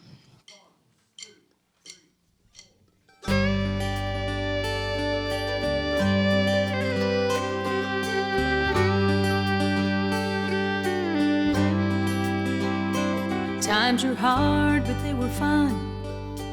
1941, the year that Jim and Catherine fell in love. They were graduating college, their heads were full of knowledge, and visions of taking on the world. But Uncle Sam and those Pearl Harbor bombs pulled Jim away from Catherine's arms. Then along came Vietnam in 1961, the year that Bob and Mandy said I do. They bought a house outside the city where everything was sitting pretty. But again, old Uncle Sam said, "I need you." Bob said, "Mandy, honey, I'll be back. Don't you worry, count on that."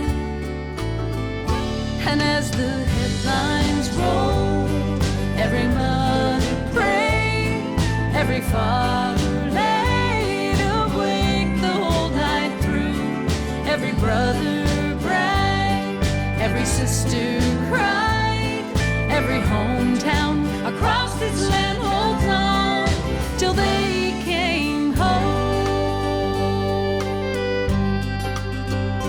Times were hard, but they were fun. In 1991, the year that John and Sally said goodbye, he held 2 kids in his arms as she left for Desert Storm. John could see the sadness in her eyes. He watched her sail away, navy blue, up on the quarterdeck in full salute. And as the headlines roll, every mother prayed, every father laid awake the whole night through, every brother bragged, every sister cried, every hometown across this land held on till they came home. Some came home as heroes, proud to be back. Some came home as heroes, covered with the flag. And as the headlines roll, every mother prayed, every father laid awake the whole night through, every brother bragged, every sister cried, every hometown across this land held on till they came home. And every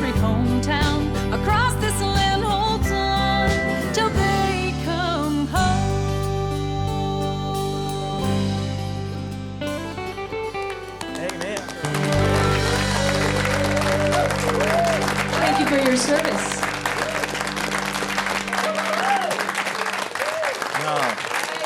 What a pretty song. Pretty song. Pretty lady sang it beautifully, too. We with were there that night. You the did help that. of these pretty good musicians up here. Y'all think we need to keep them? Real quick, we'll go across the stage and introduce each one of them. And, you know, it's amazing. Mike, how long? You've had pretty much this same group on Country's Family Reunion for several years. Yeah, we got about the original bunch, pretty close. I think Hank's kind of new and John, but everybody else has been here the whole time. And that's been 16 years. Nobody keeps a band together for 16 years, do they? That's as long as I was with you. How Our do you band get, fired us you about get every 3 Johnson years. and Johnson and singer and singer. How's that work? And no relation, any of them. The band leader, he is in charge of all the arrangements, and he does such a great job on the steel guitar from Montgomery, Alabama, Mr. Mike Johnson. Steel driving man. And the other Johnson hiding behind the piano over there, one of the best. You've probably played on more records from people in this room. Anybody wants a piano player with a good left hand, they know who to call. The great Mr. Dirk Johnson. Am I right, Gene Watson? You got it right. 2 singers, and neither one of them is a singer. I mean, you don't sing. One of the greatest fiddle players. Hank, where are you from? I should know. Midland, Texas.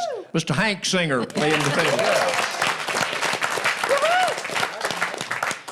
David Smith got to show off a little on that bass a while ago. That was really good. David, forgive me for asking, for not knowing. You're from? Well, you're just right up the road. You didn't have far to come. Great bass player, David Smith. And the newest member of is it the Nashville Musicians Hall of Fame? Is that the official name? Congratulations to the sheriff. We all know him. Of course, if you watch Larry's Country Diner, you see him being the Barney Fife of Larry's Cafe from the state of North Carolina, the great Mr. Jimmy Capps. I know where John Gardner's from, because John Gardner's from the same town where I was born, right? Columbia, South Carolina. Great drummer, holds it all together. Mr. John Gardner back there behind the plastic. Cropsey, Illinois. Boy, that's a big town, ain't it? He was named for Lester Flatt and Earl Scruggs. His full name is Lester Earl, but we just call him Les, Mr. Les Singer on the acoustical guitar and the banjo sometimes. And how many years has he been with you? How many years? Since you've been with me 32 years. 32 years. Wow. That's twice 16, Mike. Yeah, that's good. No, That's he has good, been Les. wonderful and helping us with all the background vocals of it. Now, are y'all officially known as like the Grand Ole Opry background singers now, or 3 of you are? Everybody but Jamie. Yeah. Mr. Dennis McCall on the end there. Miss Nora Lee Allen. And Nora Lee and Dwayne Allen's daughter, Jamie Allen Martin. That's Finally, that Rod Fletcher. Come sing some bass with us. Great to have Rod Fletcher. All the background singers. Y'all are all terrific. Mike, I think y'all have worked up a version of a patriotic type song, haven't you? I hope you recognize it. All right.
How many nights did you stay up on that ending?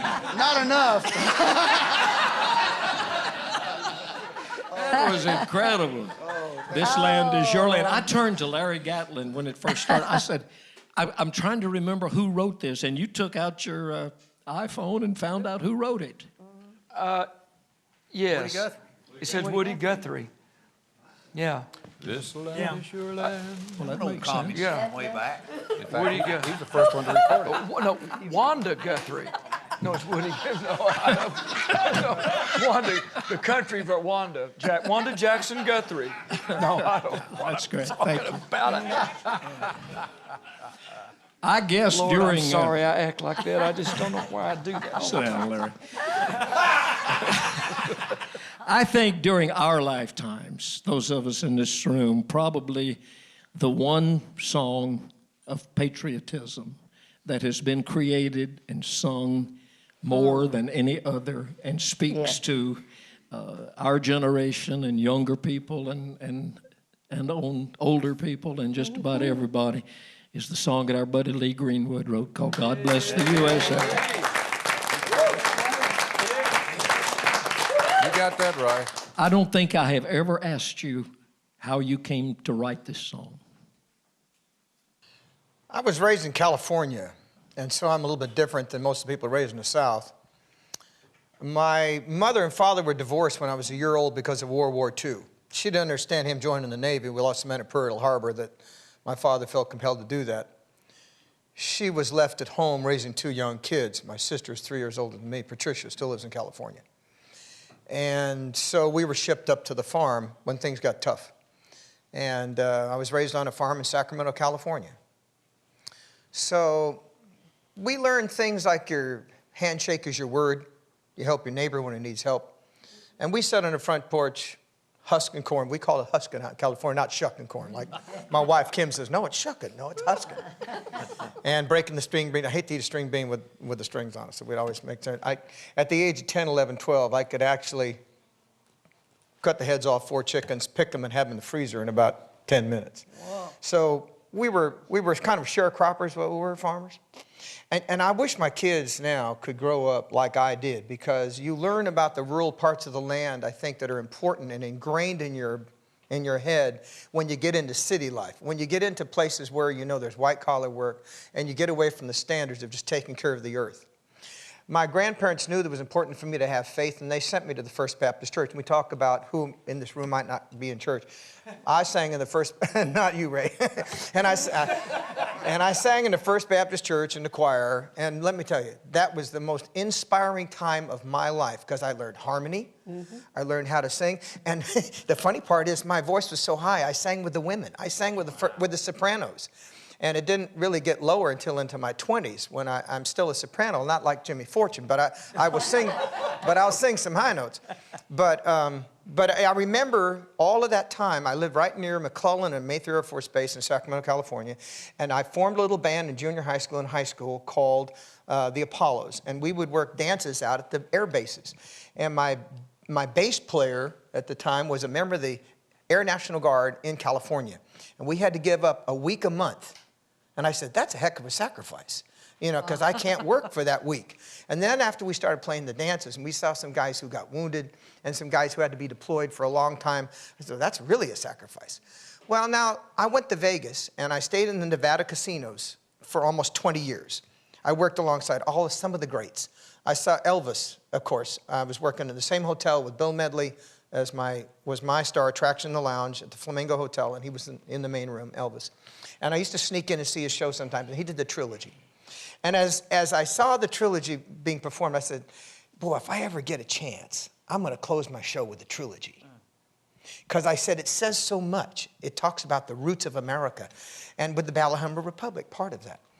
And lo and behold, I get a career later. And I ended up coming to Nashville, Tennessee, and moved here with a pickup truck and about $100. And started my career at MCA with Reba McEntire, George Strait, the Ogre Boys, and Barbara Mandrell. And we all had similar careers, but kind of different in how our records came.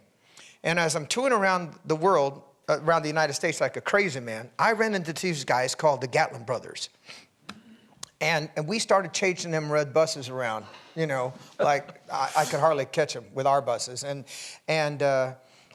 one night in between Arkansas and Texas, I sat down and I wrote, God Bless USA. I had a piano in the back of my bus where I toured with the crew. And I put it up on my knees. And I would play with headphones on so I wouldn't disturb anybody in the bus. And I wrote the song one night and I brought it home. Jerry Crutchfield, my producer, bless his heart, he believed in me and anything I wanted to do. I think it was our third or fourth album because we had a platform to deliver whatever I wanted to deliver. And we had like 7 or 8 hits. And so I said, I think I want to do this. I want to write this song. He said, well, he said, I believe in you and I believe in what you want to do with it. And so we took this song to Los Angeles and I had the cassette tape in my pocket of it. And we asked to play Halloween Night, Solid Gold, and Marilyn McCoo, who was a friend of mine from Vegas with the Fifth Dimension, was hosting the show. And so at the end of the show, I sang one of my country hits. She gives me a bottle of champagne, and that was my gift. And I'm starting to leave. I go out to the limo, and I got about 4 hours till the red-eye. Red-eye flight out of Los Angeles coming back home. And I looked at my limo driver. I said, where does Irving Azoff live? Irving Azoff was the president of Universal and also controlled all of MCA. Now, MCA Nashville Records was actually a separate part, and we liked to do things on our own. We didn't like to be influenced nor controlled by LA, even though that was the profit center. And so he said, he lives between Neil Diamond and Barbra Streisand in Hollywood. I said, take me there. Wow. Halloween night. Limo pulls up in front of his house. We're on a street. There's no gated community. Cool. 10 yards to his front door. Yeah. He's standing in the front door, and his 3 kids are dressed as bumblebees going out to trick or treat. He looks at the limo, sees it. I get out of the car, and I walk right up to him. He waits till I get right within eye shot, and I take out the tape out of my pocket, and I have the bottle of champagne. What do you think I said? Trick or treat. Trick or treat. Awesome. Had you met him before? Did he know who you were? He said, who are you? I said, I'm Lee Greenwood. I'm on your label in Nashville. He said, I've heard your name. Come on in. Halloween night. His kids are trick-or-treating. Come on in the house. So we go in the house. He sticks the tape, cassette tape, sticks it in the tape, and he sits there and listens to it all. This is before, no, you had already sang. I had called these guys, the Gatlin brothers sang on the original recording of God Bless the USA, and they were signed to Columbia, and they weren't supposed to do this, and because they're stars, and they snuck in the studio one night and sang background for me on the original recording of God Bless the USA. Larry Gatlin, Steve, and Rudy. And I can't thank you enough for making that Bless song. you, brother. We can't thank you enough for writing it, my friend. And when we played that tape, and Irving Azoff said, let me see, what we want to do with it. That's just one of the steps along the way, of course. End result is USA was finally released as the single that year, and then a lot of things that followed. The Democrats and Republicans tried to use it politically. I said absolutely not. It was then absolutely used in the president's life film, Ronald Reagan's. Of course, I was a fan of Ronald Reagan's because I worked on his gubernatorial campaign in California, and they never forgot that.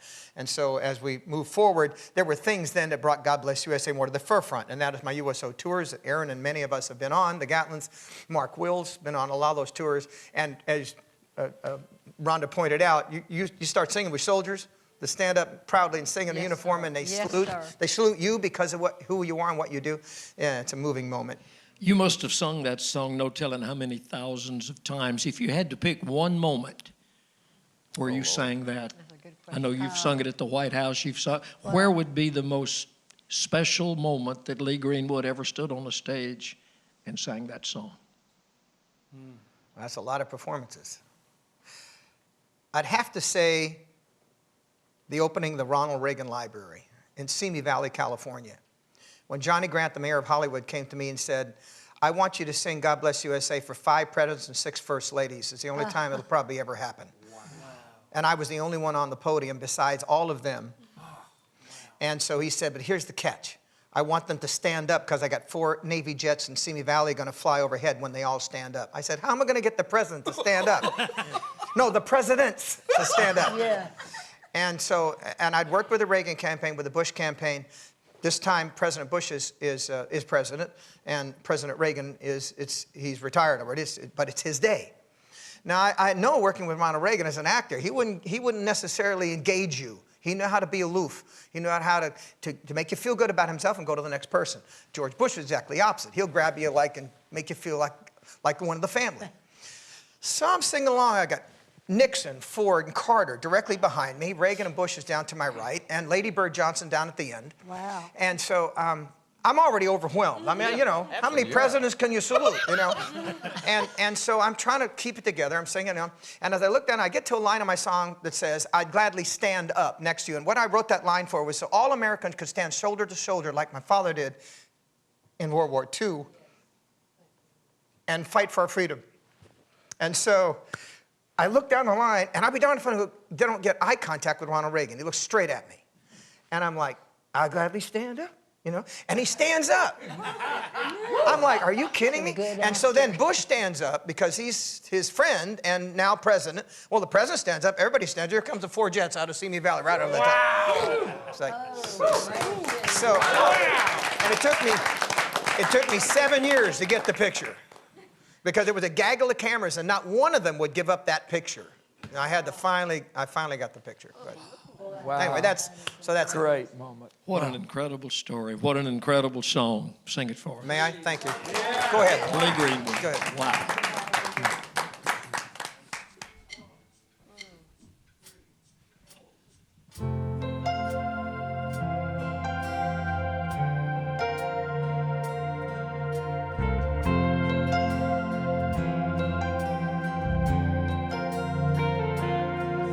If tomorrow all the things were gone that worked for all my life, and I had to start again with just my children and my wife, I thank my lucky stars to be living here today, 'cause the flag still stands for freedom, and they can't take that away. And I'm proud to be an American, where at least I know I'm free. And I won't forget the men who died, who gave that right to me. And I gladly stand up next to you and defend her still today. 'Cause there ain't no doubt I love this land. God bless the USA.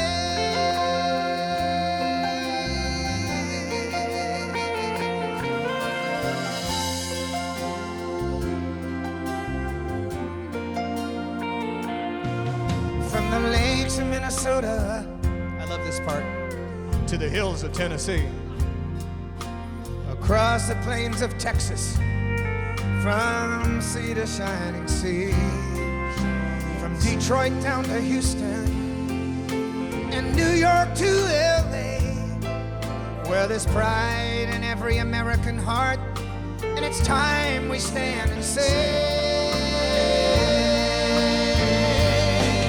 that I'm proud to be an American, where at least I know I'm free. And I won't forget the men who died, who gave that right to me. And I gladly stand up next to you and defend her still today. 'Cause there ain't no doubt I love this land. God bless the USA.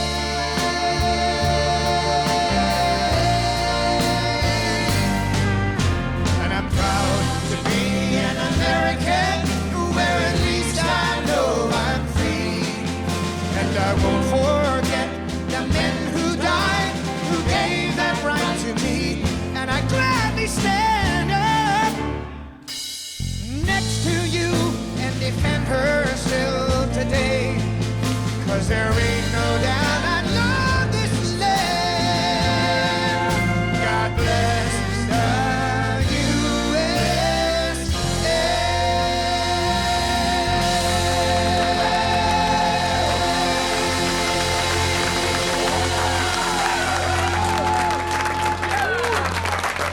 Lee Greenwood, man.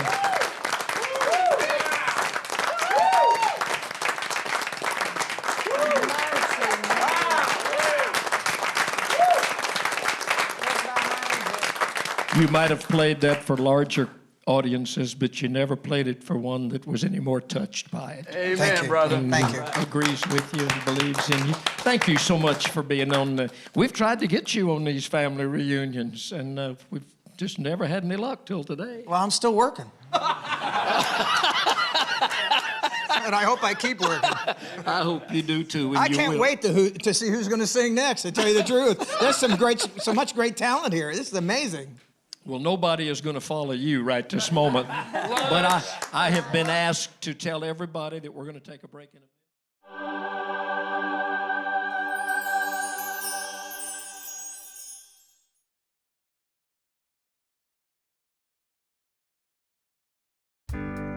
Faith and family, God and country. The bedrock of our United States of America has been tested in recent years. Could it be that we've forgotten where we came from and what we stand for? Could it be we need to spend more time remembering those before us?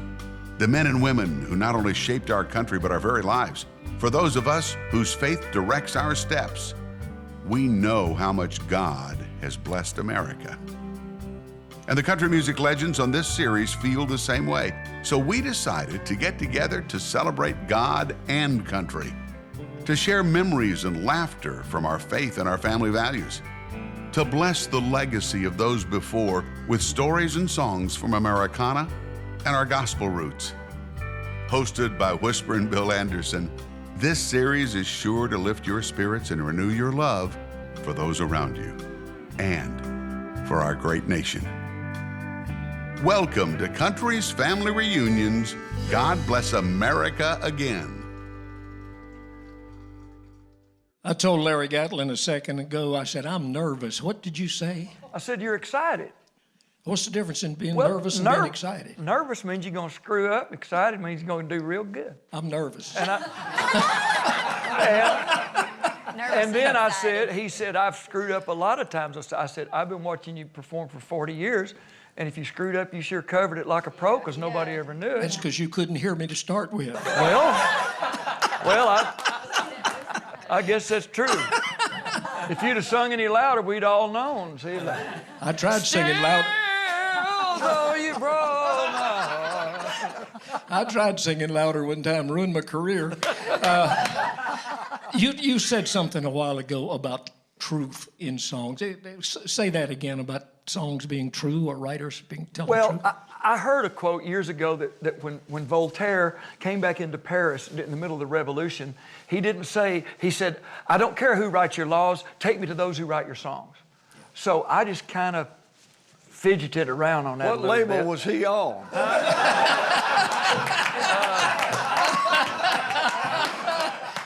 It was Billy Dick Voltaire and the Heartthrobs. We're over there with old Fred Foster at Monument, I think. No, but you know, I'm a history buff, and I love stuff like that. Well, the reason I brought that up is it because around this song that I'm about to share with you is a true story. I read about this man in a newspaper article in his hometown. He's from a little town called Millington, Tennessee, down near Memphis. He just turned 90 years old, and he's a World War II veteran. And when I read his story, I said, this is a song waiting to be written. And I got with a great writer from down in Alabama named Walt Aldridge. And Walt and I sat down with the newspaper article and some pictures that were provided by the family. And we tried to tell the story of this man. His name is Ed Haley, 90 years young. It's about Ed Haley and his old army hat. I hope you'll listen to the words.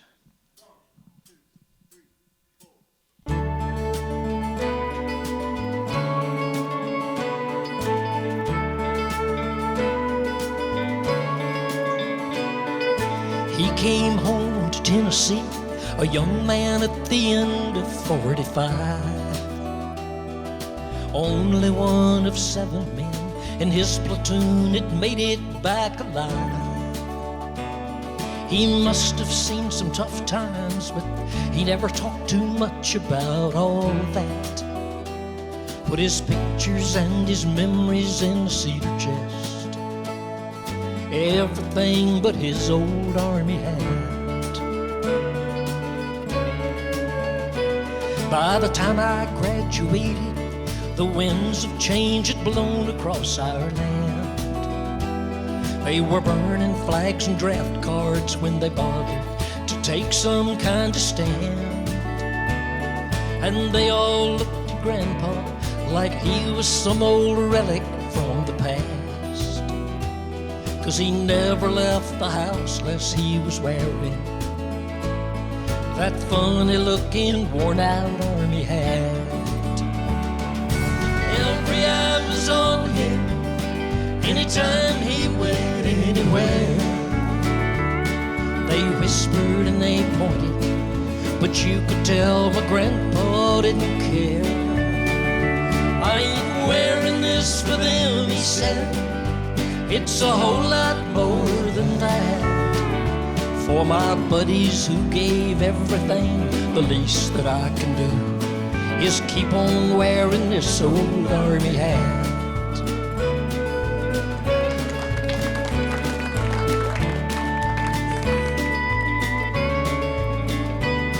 He called me up one morning, said he'd seen it on the news on his TV. They've opened up a monument to World War II in Washington, D.C. I ain't getting any younger, and I wish someone would take me to see that. I couldn't help but think they're gonna laugh at you up there if you show up in that silly army hat.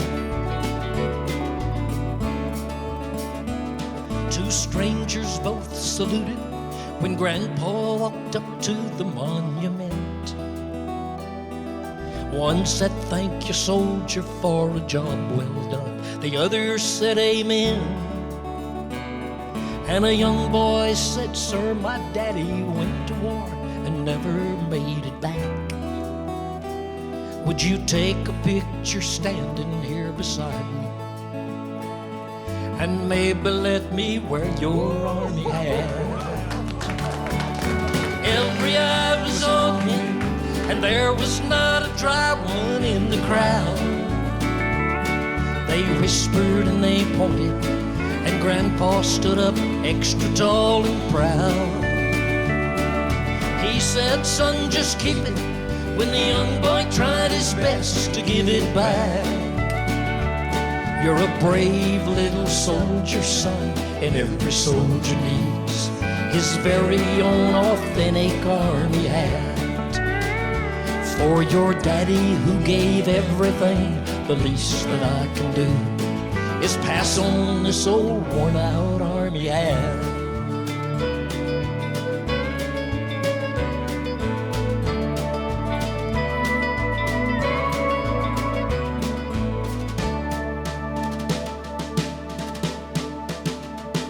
Oh, beautiful, far spacious skies, for amber waves of green, for purple mountain majesties above the fruited plain. America, America, God shed His grace on thee, and crown thy good with brotherhood from sea to shining sea, and crown thy good with brotherhood from sea to shining sea.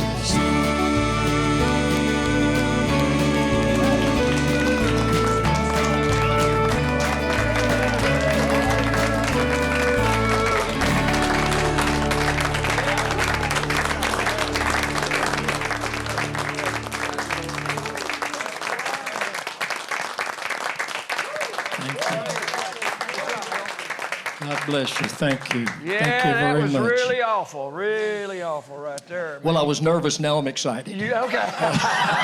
That's fabulous, Bill. Thank you. What Well, a great it's song. such a powerful story. If Larry Gatlin or the people in this room that are writers, if you'd seen that story, you would have known it needed to to be set to music and told us Absolutely. as a story that's really happened. They've got pictures. His family's got some pictures of him standing in front of the monument with this little boy, and the little boy's got that army hat on. Oh, God picked the right one to write it, Bill. Great job, Bill. I know you guys, you know, Lee Greenwood and Larry Gatlin, y'all move in big circles and you sing at places like the White House and in front of all those presidents. What a wonderful story that was that you No more shared. important than right here. I got a letter right after I wrote the Army hat. I did it one night on the Opry just to kind of see what would happen. And someone in Senator Bob Dole's office in Washington was listening. Now, you know, Senator Dole was the one behind the World War II monument. And he went into the Opry archives the next week and pulled out my singing it on the Opry, and he took it in and he played it for Senator Dole. And Senator Dole wrote me the most beautiful, wonderful letter.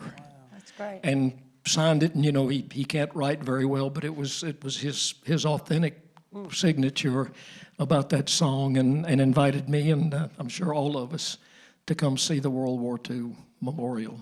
Have you seen the World War II monument? No, I haven't yet. I have. It's powerful. It is powerful. It's magnificent. It's awesome. You know, he was wounded. He always, his right arm, he always carried a pen with him so somebody wouldn't want to shake his right hand because he was so wounded in World War II that, you know, that arm didn't work very well, so. I just sang his 90th birthday party in the Capitol. Really? Wow. And he called me back personally to thank me. What a nice man. Yeah, Yes, he is, absolutely. And now, he's not currently still a senator, is he? No, no. I didn't think so. No. Yeah. He says he gets up in the morning, goes to the Capitol, comes back at night, and gets nothing done. We're like everybody else up there these days. What's so unusual about that? Yeah.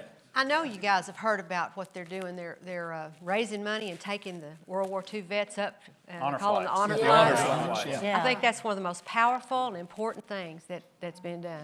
I have had the honor of performing for a couple of groups. A couple of years ago, we did a show for a group of 250 World War II vets that were getting ready to leave to go on an honor flight. They were in Abilene, Texas. And I was asked to do the national anthem and to do a program. And I got up on stage. I've done the national anthem 100 times. And they stood up, and I got through the first, "Oh, say, can you," and they all started singing back to me. That'll wipe you out. And I just dropped my microphone because that was their song. You know, it was the most moving experience I think I've ever been a part of. It was incredible. That's great. I think this trip that he took, I don't know how long the honor flights have been going on, but there either wasn't one or they hadn't started them and he wasn't able to get on it. So Right. his son Wow. actually took him Yeah. up there. He told me a couple other things. He said it was amazing. He said they got out of the cab. They took a cab into downtown Washington from the airport. And Mr. Haley was wearing his Army hat. And he said when the guy came out to open the door of the cab, the bellman at the hotel, said he stepped back and he saluted. And when he walked through the lobby of the hotel, said people were saluting him, saying, "Thank you. Wow. Thank you, soldier." I've seen people do my daddy-in-law that way. 90-year-old man. I've seen people do my daddy-in-law that way. He was not in good enough health to get to go to Washington by car or plane or any way, so he didn't get to see it. And he didn't talk much about his experience. We know that he was a paratrooper, jumped out of a plane in France and broke his back. Ooh. And he was hidden by I think the French resistance hid him. French underground. Until the Americans could come and get him. And then he spent the rest of the war in hospitals and rehab. But he didn't talk a lot about it over all the years. We don't know everything. Well, that's what they said about Mr. Haley. He said he put his pictures away and, you know, everything but his hat, and he didn't talk about it, but he never took the hat That said off. it all. Yeah. That hat said it all. Well, an awful lot of our viewing audience are people that we owe a lot to because they have fought in the wars and carried our flag to a lot of foreign places, and we owe them a lot. You know, I just thought of something. I went to Normandy one time, many years ago. I got a song, "If You Would Honor Me by Writing This Song With Me." I saw an old gentleman. We're standing up there, you know, right where the cemetery is at Normandy. And there's a viewing area, kind of like a little bridge and some steps there and a little platform. that you can look out on Omaha Beach, you know, where they stormed it, you know, on D-Day. And I was standing there, Janice and I were watching it, and all of a sudden this old gentleman came up and had his battalion cap on. He looked at it a little bit differently than I did. Oh, yeah. He'd been there. Yeah. And he was looking out over that beach, and I just stepped back away and let that old gentleman stand there and took that battalion cap off and started weeping. Oh. Let's write that.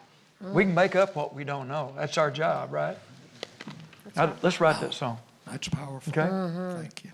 Speaking of great patriotic songs, Aaron Tippin's been awful quiet back there today.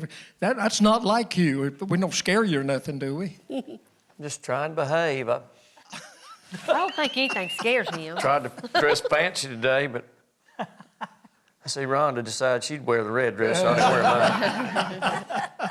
You are a pilot. You fly. You fly like regular planes. You fly helicopters.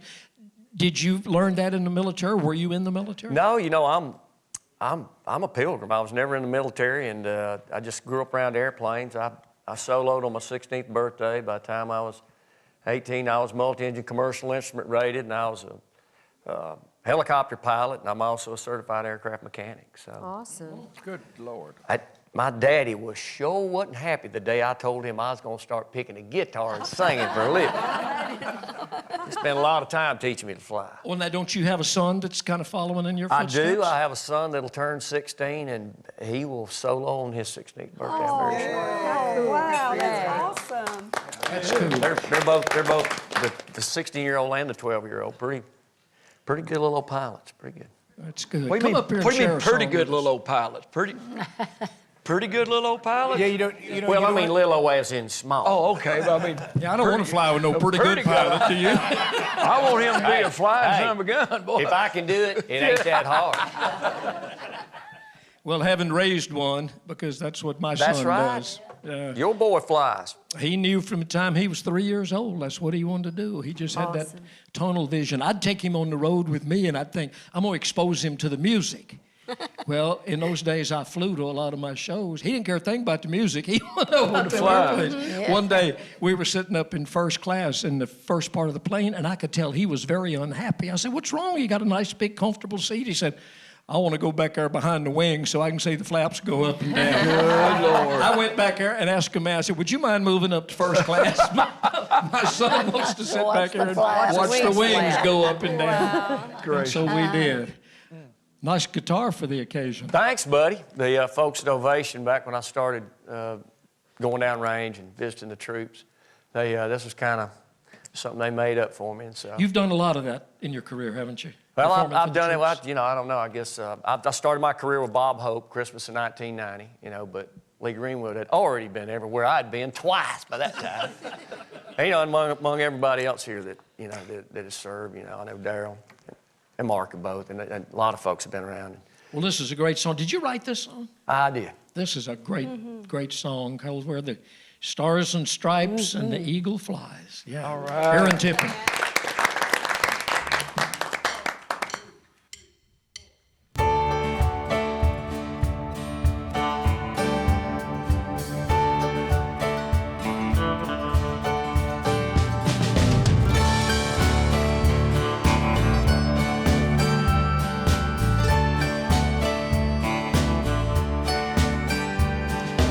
You ask me where I come from,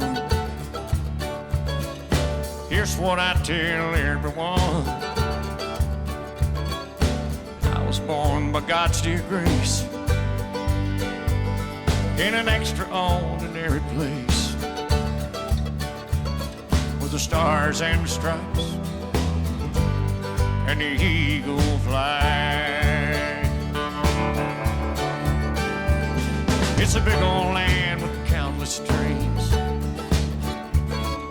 Happiness ain't out of reach. Hard work pays off the way it should. This ain't enough to know that we've got it good. For the stars and the stripes and the eagle fly.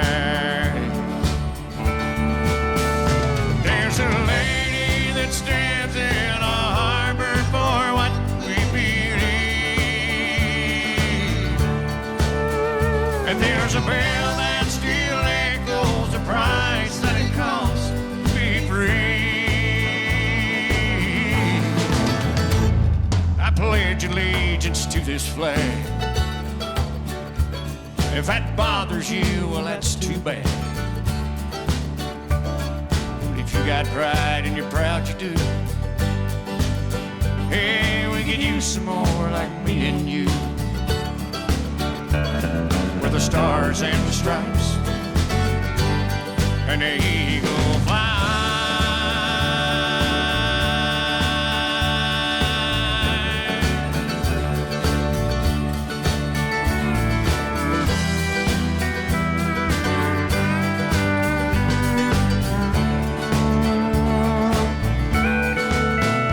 There's a lady that stands in a harbor for what we believe.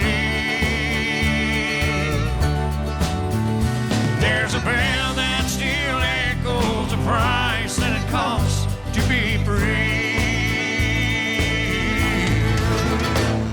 No, it ain't the only place on earth, but it's the only place that I prefer. Love my wife and raise my kids, yeah, the same way that my daddy did. Where the stars and the stripes and the eagle fly. Where the stars and the stripes and the eagle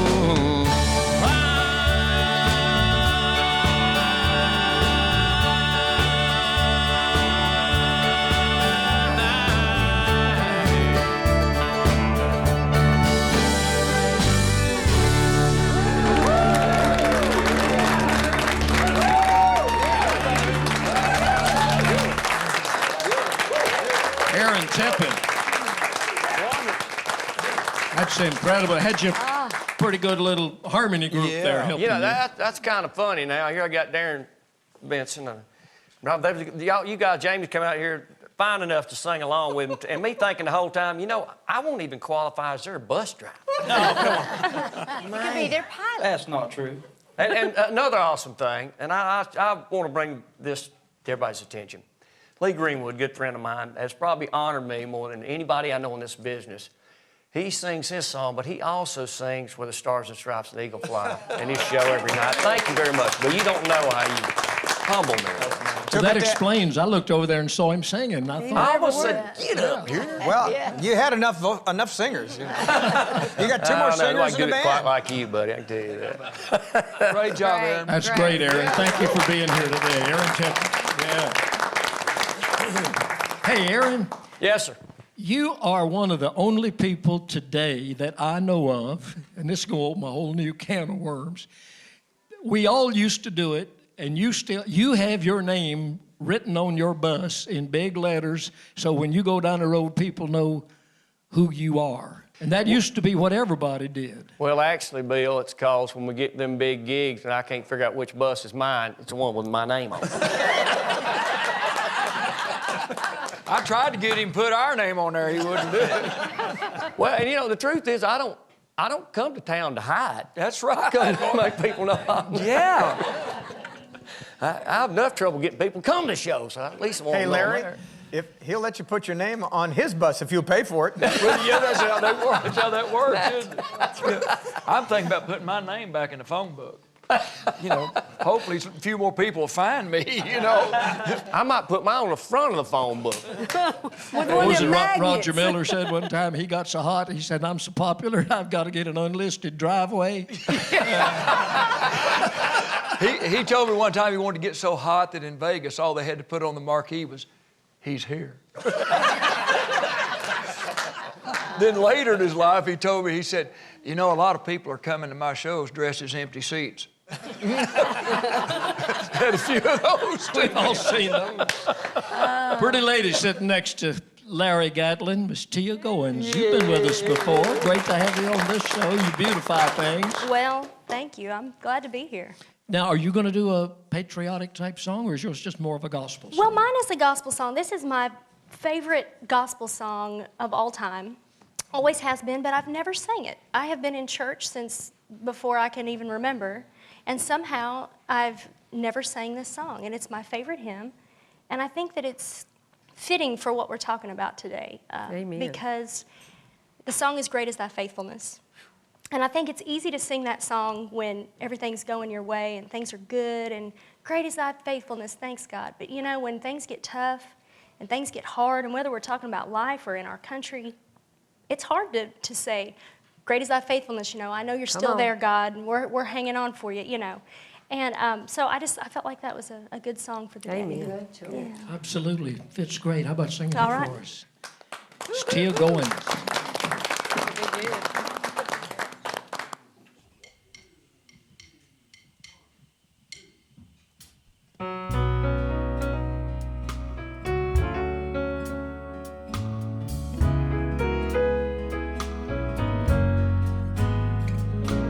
Great is thy faithfulness, O God, my Father. There is no shadow of turning with thee. Thou changest not, thy compassions, they fail not. As thou hast been, thou forever will be. Great is thy faithfulness. Great is thy faithfulness.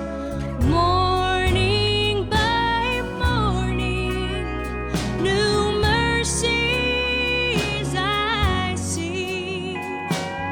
All I have needed, thy hand has provided. Great is thy faithfulness, Lord, unto me.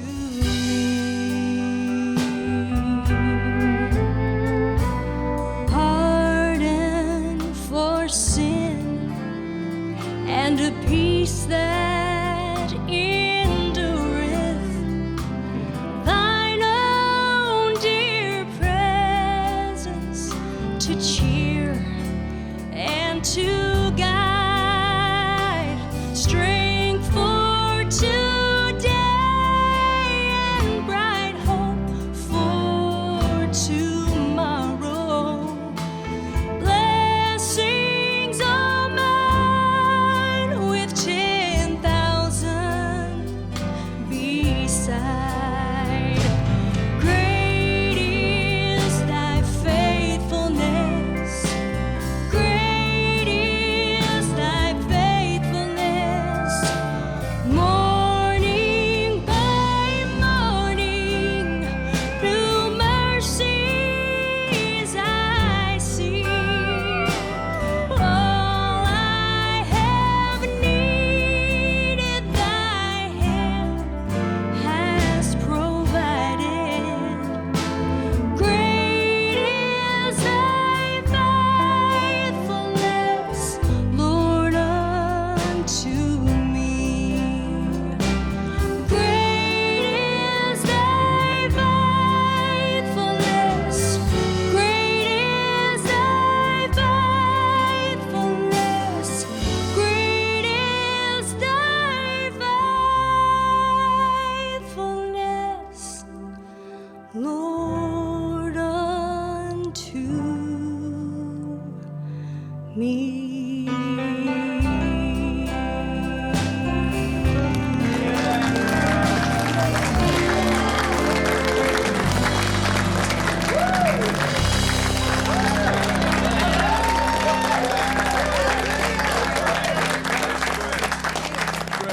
Tia Goins.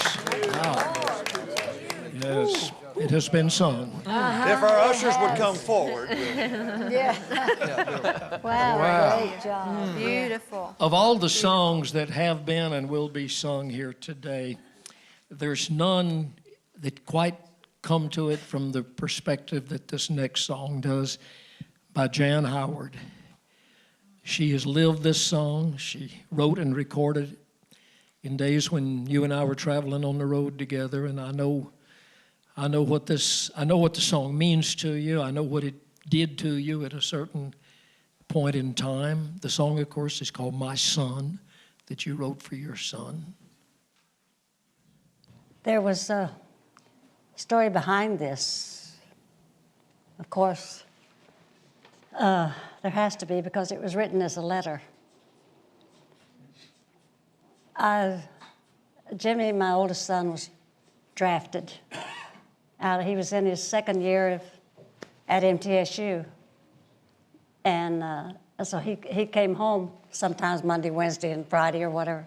I didn't know why we had an apartment up there, but I was glad he did. But he came home one day and went out to the mailbox and brought in the mail. He said, "Guess what? I got a letter from the president." And it was his draft notice. And to make a long story short, he went in and he passed, and they said he wouldn't pass, and so they sent him home. And but he had to go back the next morning just to check out some papers and all this and that. And he called me at 9 o'clock and said, "Guess what? I'm on my way to Fort Knox, Kentucky." Jeez. And so he did, and of course I had a fit, and he said, "No, I'm no better than anybody else." And he said, "If I go, I'll go." And he said, "I'll be fine."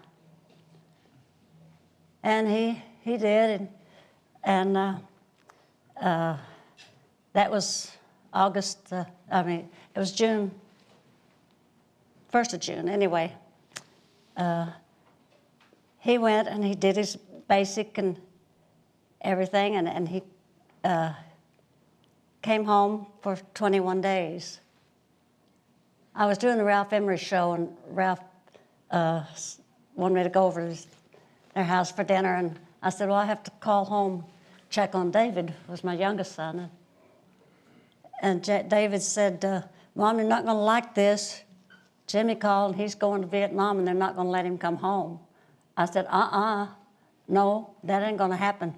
And no, Ralph got on the phone, and he said, that was when Richard Fulton was congressman. And he found Richard Fulton in a restaurant in Washington, D.C. at 9 o'clock that night. And I was at home in the midst of a nervous breakdown, and I thought I was. And the phone rang and said, "Miss Howard, stay by your phone, and your son will call you." And so I stayed by my phone. And at 9 o'clock the next morning, Jimmy called. Well, first they called from the Secretary of the Army's office and said, "Stay by your phone, your son will call you." And so a short time later, the phone rang, and it was Jimmy. He said, "Mom, what did you do?" He said, "We were on bivouac," and he said, "My sergeant came to me and said, 'Howard, go call your mother and then be prepared to work your ass off.'" He said, "But I'm coming home." And so they let him come home for 21 days, and before he went to Vietnam. And this was the middle of June. And he came to me the night before, and I have to tell you this, I don't know whether he would like me telling it or not, but the night before I couldn't sleep. And I was thinking he was leaving the next day, or the next night, really. And but he came down and knocked on my bedroom door. He says, "I need to talk." And I said, "Yeah, we do." And he came down and he knelt beside my bed. And he said, "Mom, I'm not a coward, but I'm scared." I said, "The bravest men are scared." And he said, "Yeah." He said, "I believe," he said, "I don't know where Vietnam is. I've never heard of it or whatever, until, recently they've been training for this." He said, "But," he said, "all I want to do," he says, "go to school and go to church be with my friends and my family. He said, but I guess if everybody did that, this country would be in trouble, right? And I said, yeah, it would be. He said, so if I have to give 1 year of my life to protect my friends and my family in the way we believe, I'll gladly do so. And he said, I'll be fine. And so we kissed goodnight, and he left the next night at 3 a.m. in the morning. American's flight 3:15. And at 3 days later, on the 23rd of June, my phone rang at midnight. He was on his way. And he called. They said, we have a collect call from Guam. I said, yes, I'll take it. And Jimmy was him. He said, Mom, I know it's a long ways and a lot of money, but I just had to hear your voice one more time. And he said, I love you, and we hung up. And he went to Vietnam. So he was doing what he believed in. And I believed in him. And I believe in this country. And I believe in our military. And I'm behind them 1,000%. God bless you. And this scarf you can't buy this scarf. It was given to me by the 101st Airborne. And this is the 101st patch.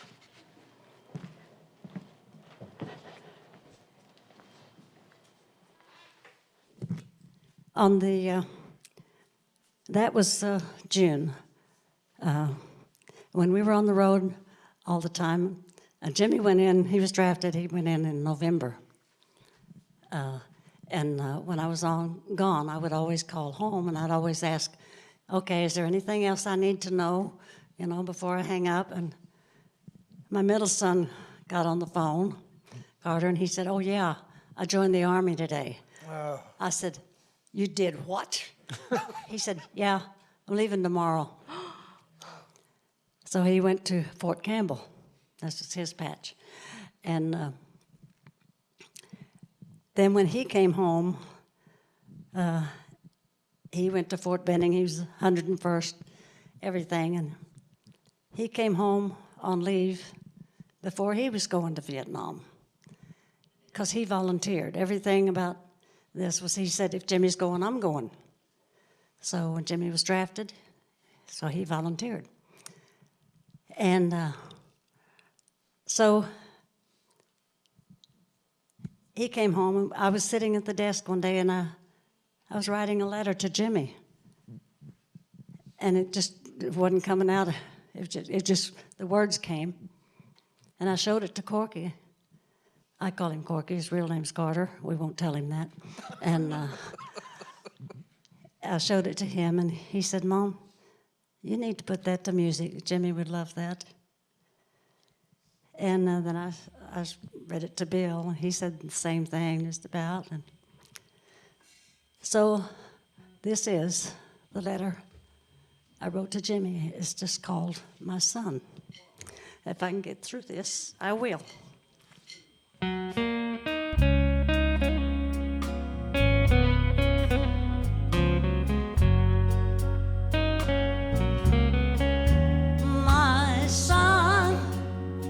My son, I pray that you come home to me. My son, my son. It seems only yesterday. The most important thing on your mind was whether you make the baseball team or get the school jacket like all the other kids had.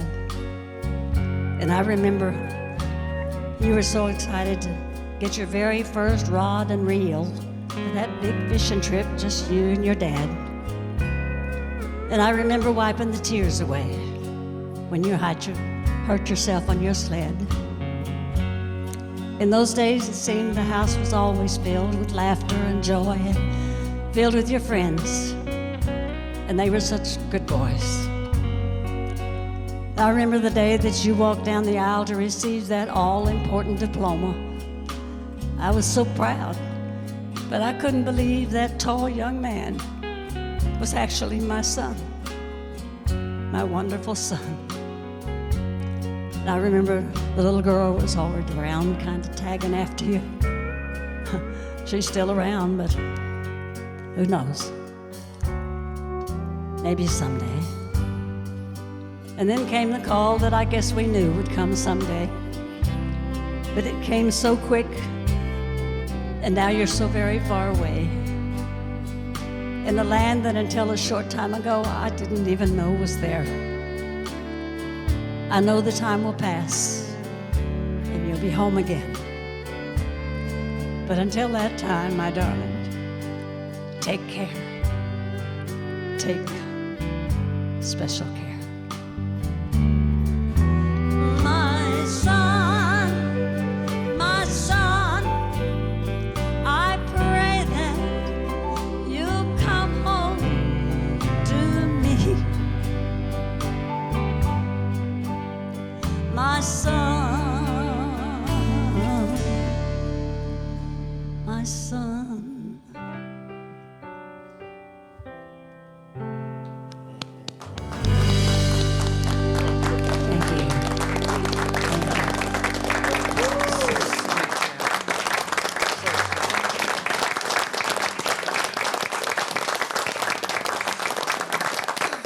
Jan Howard, you got through it beautifully. Yes, you did. I thought at that time, and I seem to remember us talking about this. Yeah, we did. Wasn't there some kind of a law that the same family could not have two soldiers on foreign soil? Again, it was no, they couldn't unless one volunteered. Yeah, couldn't draft two. Oh, wow. So when Jimmy was sent to Vietnam, Corky volunteered. So if Jimmy's going, I'm going. Well, he went on exactly 2 months to the day, to the minute when they left. Same flights, everything. Jimmy went June 23rd, Corky went August 23rd. And he was a forward observer, paratrooper, forward observer. They were 40 miles apart, and they never got to see each other. Uh-huh. But Corky was there to bring Jimmy home. And he came home on October 30th. But I'm proud of both of them. Thank you, Proud Jan. of you, Jan. Thank you, Jan. We're so proud of you.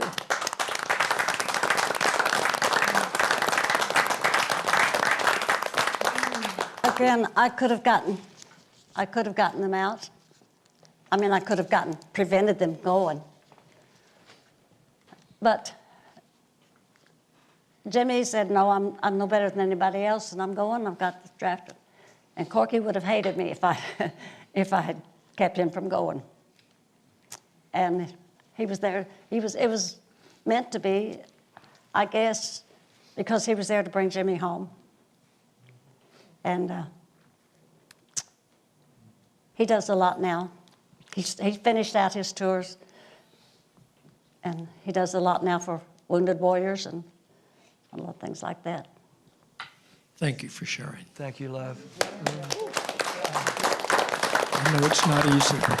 The title of John Conley's song fits so well. Perfectly. With what Jan was talking about, because here are her sons on the other side of the world. Right. Fighting for us. And you have a song called They Also Serve. Right. Yeah. About the families. Talk about that. Well, there have been, and rightly so many songs about the people, our troops who actually do the sacrificing and the serving and the putting themselves in harm's way. And there can't be too many of those, but there hasn't been enough recognition for people like Jan, the Gold Star families among us, and other families whose sons and daughters and husbands and wives serve us, and what they go through. I'm sure, well, Jan already talked about the angst that took over her life through the process of them enlisting, being drafted, and going over. And I was in the process of putting together a gospel CD a few years ago, and we were at the height of the Iraq War at that point. My son was getting ready to go into the Marine Corps, and I just put out the word that while we were looking for gospel songs, I would also entertain anything patriotic that somebody might have. And I was shown this song, They Also Serve, and I didn't want to wait for the next project, so I just included this on our gospel CD. And as I was recording it, my son was holding up his hand and enlisting in the Marine Corps on his way to basic training. By the time we finished the song and got the video, in fact, we had to wait for him to graduate from boot camp to include his picture in the video that we did for it. And of course, he ended up going to Fallujah twice, to Fallujah, Iraq. So our family related to exactly what this song talks about. And I love this song. This is great. Great song. Every time John does this at the Opry, or most times, they will play little excerpts on the big screen behind him from the video. And it never fails to just absolutely tear the crowd apart at the Grand Ole Opry. And I'm sure it's so in true. the other places where you do it, John. Well, I can tell you that, of course, when we went to my son's graduation from boot camp over at Camp Lejeune, or Paris Island, and there was a lump in my throat the whole time, all through the ceremonies when they were on the parade ground, and that lump grew to phenomenal heights when they played Lee's song, God Bless the USA, as the wrap-up to that graduation ceremony, and it still puts a lump in my throat. Yeah. This is They Also Serve.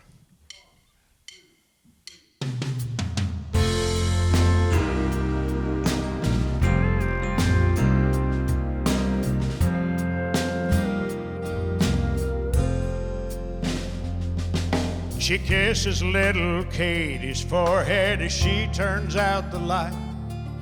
A night ahead in a lonely bed, she's a military wife. She pushes back a tear, then sinks into a chair. Her mind says that's the way it is. Her heart says it ain't fair. She knows the price of sacrifice, but she's proud to take her place in that unsung corps of warriors who stay behind and wait.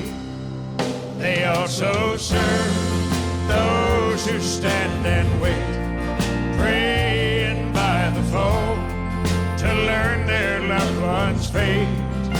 But they're still in the war, and let there be no mistake. They also serve those who stand and wait.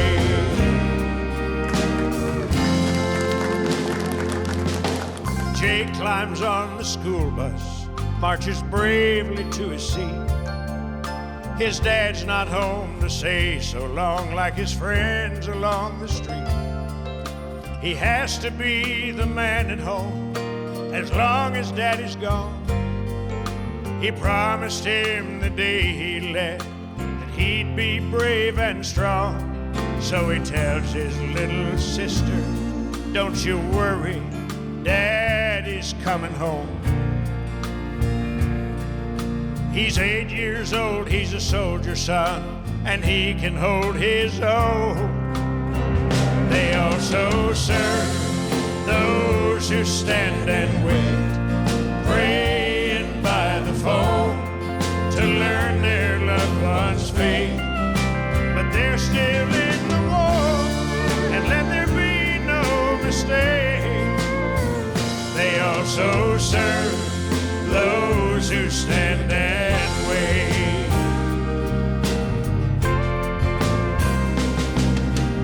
Mothers and fathers, daughters and sons, they don't wear a uniform or carry a gun, but they're still in the war. They also serve those who stand and wait, praying by the foe to learn their loved one's fate. But they're they're still in the war, and let there be no mistake, they also serve those who stand and wait.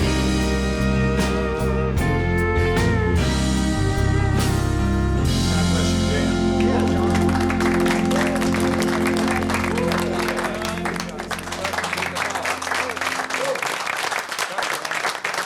John Conley. Bill, can I tell you a story? Please. Well, I don't know that I should follow this. That's great, John. I knew the draft called me and said, Brown, you're next on our list. And I said, well, go ahead and take me. So I did, and then I saw Elvis about 3 days later, and I said, Elvis, I'm going to the service. Why don't you go too? So he volunteered for the draft. Colonel Tom Parker hated me for the day he died because he said, you cost me many millions of dollars. But both of us went to Germany. I got to come home, but Elvis stayed over there. But I got to. Are you saying I thought he was drafted? Well, he volunteered for the draft. That's the same thing as being drafted. Wasn't any choice about volunteering for it. Not after he volunteered. They went. You just volunteered for the draft. You knew you was going to be drafted. This was right before, because if he'd have waited until he would have got drafted, then he would have not gone, because the draft ended. He would not have had to go to the service at all. Yeah. But I didn't know that. I just went to him and I said, hey, why don't you come on? We'll just go together. But he went one place one way and I went another. And Colonel Tom Parker, he saw me one day. He said, Brown, I hate you. I ain't gonna say what he said, but anyway. But no, we were fortunate. I didn't have to go to Vietnam and Korea and all, but I enjoyed the service. The service is great. It's a great place to be. It wasn't a good place for me at the time, or Elvis, either one. Although he did get married over there, didn't he?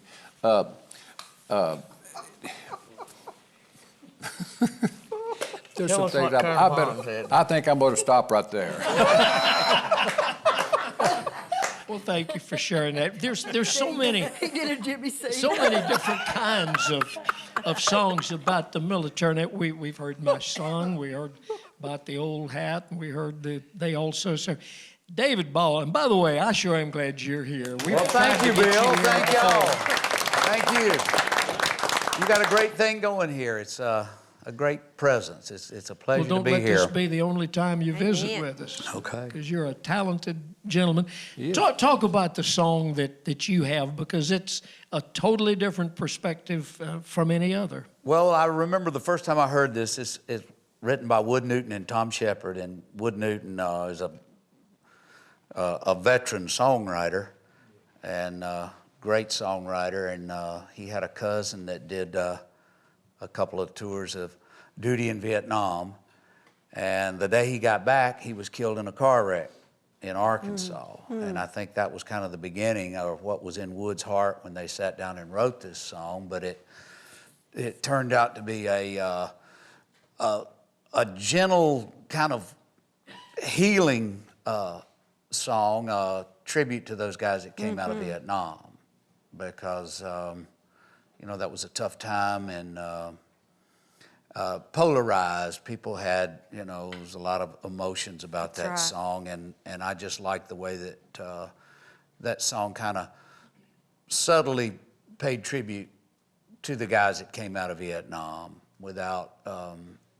I just thought it was a great song, and we'd play that song, and then the guys that were veterans of that war, would come through and just shake my hand, tell me what it meant. So it was great to hear from those people. Well, this past year, the CMA's Song of the Year was a little similar to this. It was a story about the I Drive Your Truck. I Drive Your Truck. Yeah, the father was based on. Oh, that's a newer song. Yeah. I'm sorry.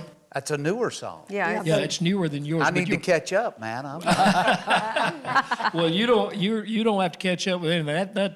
The writing with Private Malone is an absolutely incredible song. Yeah, And I thank think you need to come Thank you. sing it for us. Thank you.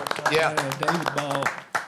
Go do it. Go do it. We heard from a lot of great people, but mostly we heard from people wanting to know where they could buy a Corvette for $1,000. Yeah. Yeah. But yeah, let's do the Riding with Private Malone. Sure.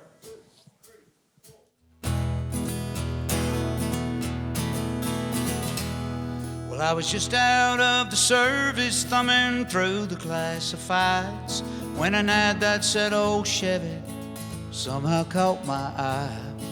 The lady didn't know the year or even if it ran, but I had that $1,000 in my hand.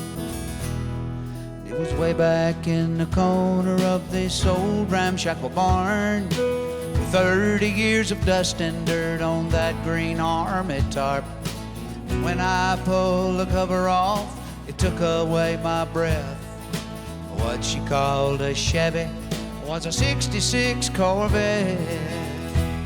And I felt a little guilty as I counted out the bills, but what a thrill I got when I sat behind the wheel. I opened up a glove box and that's when I found the note. The date was 1966. This is what he wrote. He said, my name is Private Andrew Malone, and if you're reading this, then I didn't make it home. But for every dream they shatter, another one comes true. This car was once a dream of mine, now it belongs to you. And though you may take her and make her your own, you'll always be riding with Private Malone. Well, it didn't take me long at all, I had her running good. I love to hear those horses thunder underneath her hood. I had her shining like a diamond and I'd put the rag top down, and all the pretty girls would stop and stare as I drove her through town. Yeah, the buttons on the radio didn't seem to work quite right, but it'd pick up that oldie show, especially late at night. And I'd get the feeling sometimes if I turned real quick I'd see a soldier riding shotgun in the seat right next to me. It was a young man named Private Andrew Malone who fought for his country and never made it home. But for every dream that shatters, another one comes true. This car was once a dream of his back when it was new, and he told me to take her and make her my own. And I was proud to be riding with Private Malone.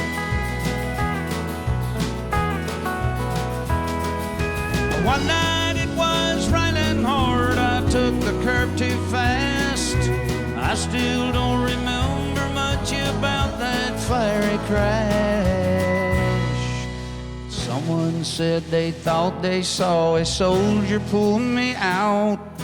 They didn't get his name, and I know without a doubt it was a young man named Private Andrew Malone who fought for his country and never made it home.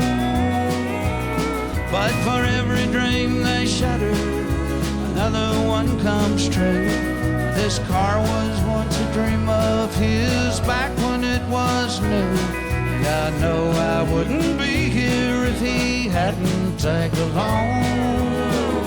Oh, that night I was riding with Private Malone. Oh, thank God I was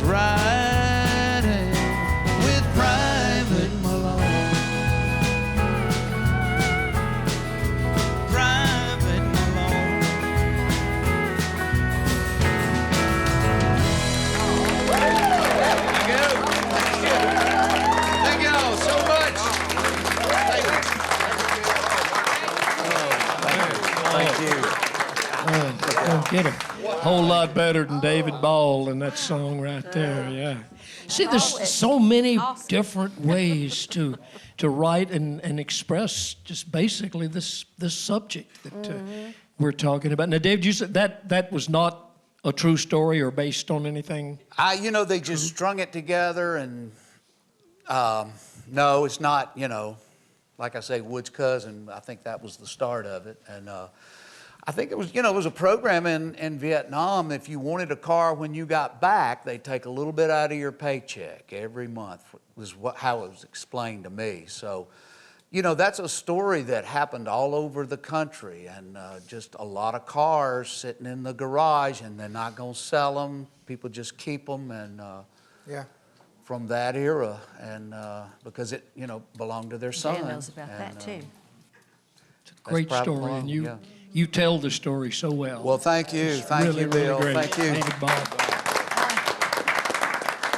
When you talk about the Gatlins, you usually Larry is the one that answers the questions.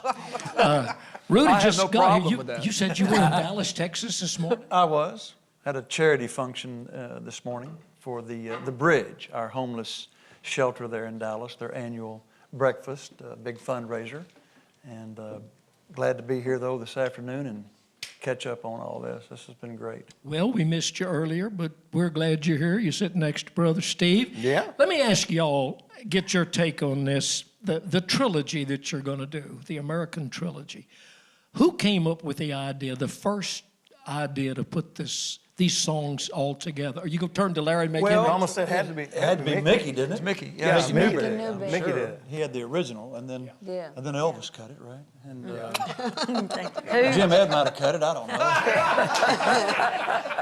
Who all cut Nearly it? 1,000. I mean, it's been, I think but Mickey Mickey was the first. Mickey and Elvis had probably the two biggest. Well, I'm just wondering the idea of combining these Mickey songs. Newberry. That was Mickey's. Mickey. Mickey Newberry. And then was Rode he on able his then, boat. and this is getting a little inside and technical, but was he able then to claim like an arrangement on these songs? Were they all public domain? When a song, as I understand it, when a song is public domain, you can copyright the arrangement. Yeah. And I think that the rate is not as much as, we'd make. I think it's 50%. I think it's half. Yeah. Well, since you've got 50 cents of every nickel you ever made for the publishing company, if we were going to ask somebody, we asked him over there. Well, I'm going to tell you something. Oh, we'll start. No, I'm not going to tell you anything. I was hanging out with Mickey during the time he put this together, and I was very impressed by what he came up with. I mean, it was so unique, and he deserves every Oh, Lord, yeah. penny he got for that arrangement. I'll tell What you that. inspired him to do it? Do you know? Well, if you'll let us go sit over there on the stool and sing it, I'll tell you all about it.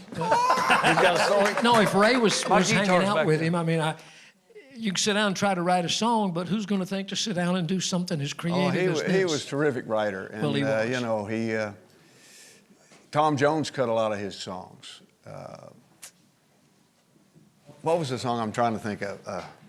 I got those funny, familiar, forgotten Feelings, yeah. Just all checked over my in mind. to check what condition. Well, is it my turn? Sorry. Let me tune this thing. Nice hand from my two best friends in the world, Brother Steve and Brother Rudy. Well, I met Dottie West in 1971 in Vegas. We were working with Jimmy. I was working with Jimmy Dean. And, Dottie loves songs and loves songwriters. And she walked up to me one night in the dressing room. She said, "You look enough like Mickey Newberry. You've got to be able to write a song." And Glenn Campbell had just given her a couple of brand new Ovation guitars. Dottie had been out to do Glenn's show. And so I was sitting there picking around, and she heard a couple of things. So she said, the deal about Mickey, said, "Write me some songs, and I'll try to help you." So went back home to Houston. Janice and I packed up a U-Haul truck and pulled our little car behind it. Drove all day from Houston, got to Dottie's house about 7 o'clock at night.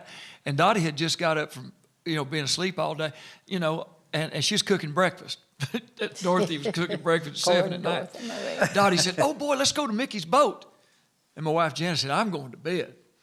So Dottie and I got in her car and went over to Hank and Jeannie's house and got in the ledge and got in Hank and Jeannie's boat and went across the lake to Mickey's boat. And it was Hank Cochran, Jeannie Seeley, Red Lane, Jack Green, and me.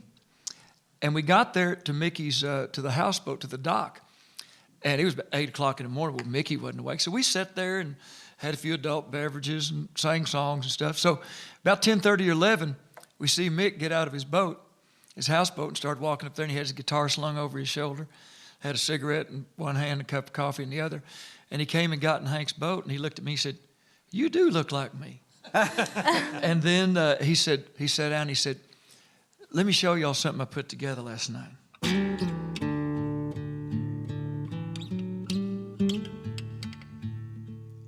Oh, I wish I was in the land of cotton. Old times there are not forgotten.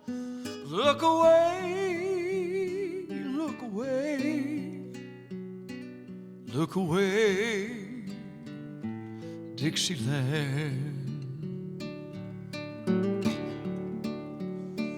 Oh, I wish I was in Dixie, away,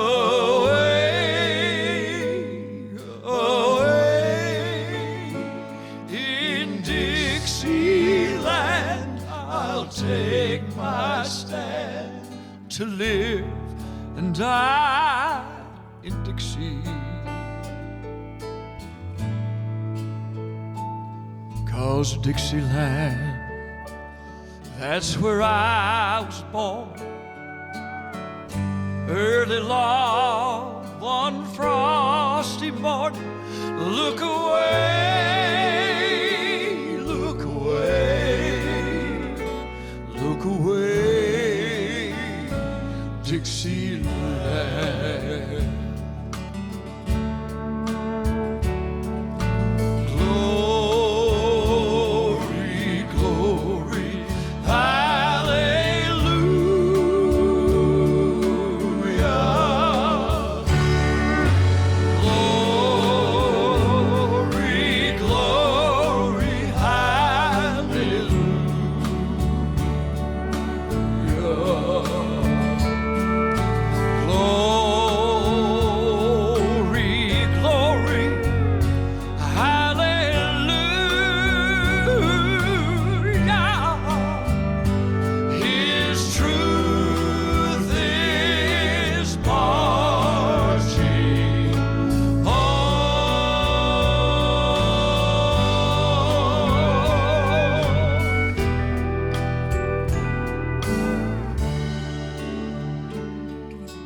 What about that band?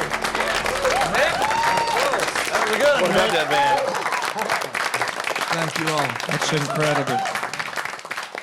Larry, do you think he had really written that the night before? Well, that's what he said.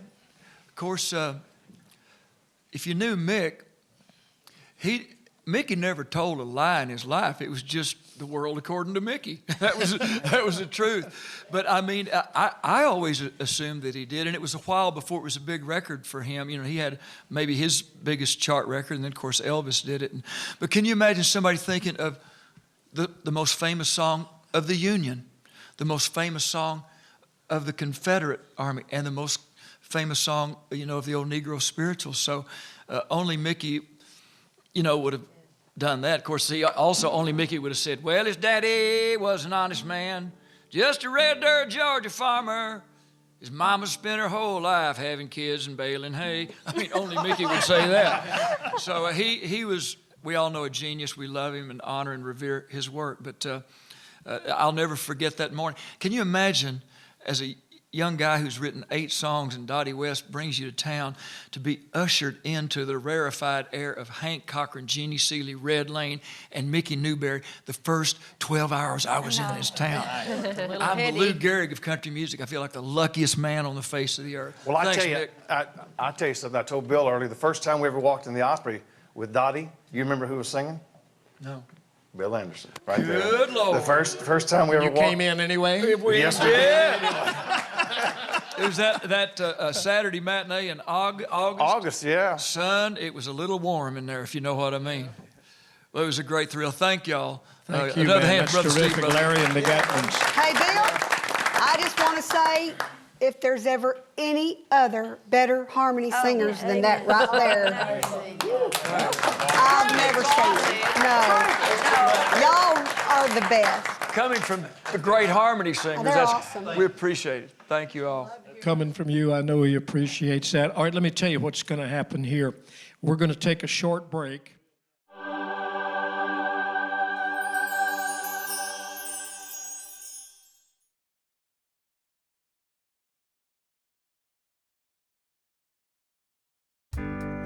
Faith and family, God and country.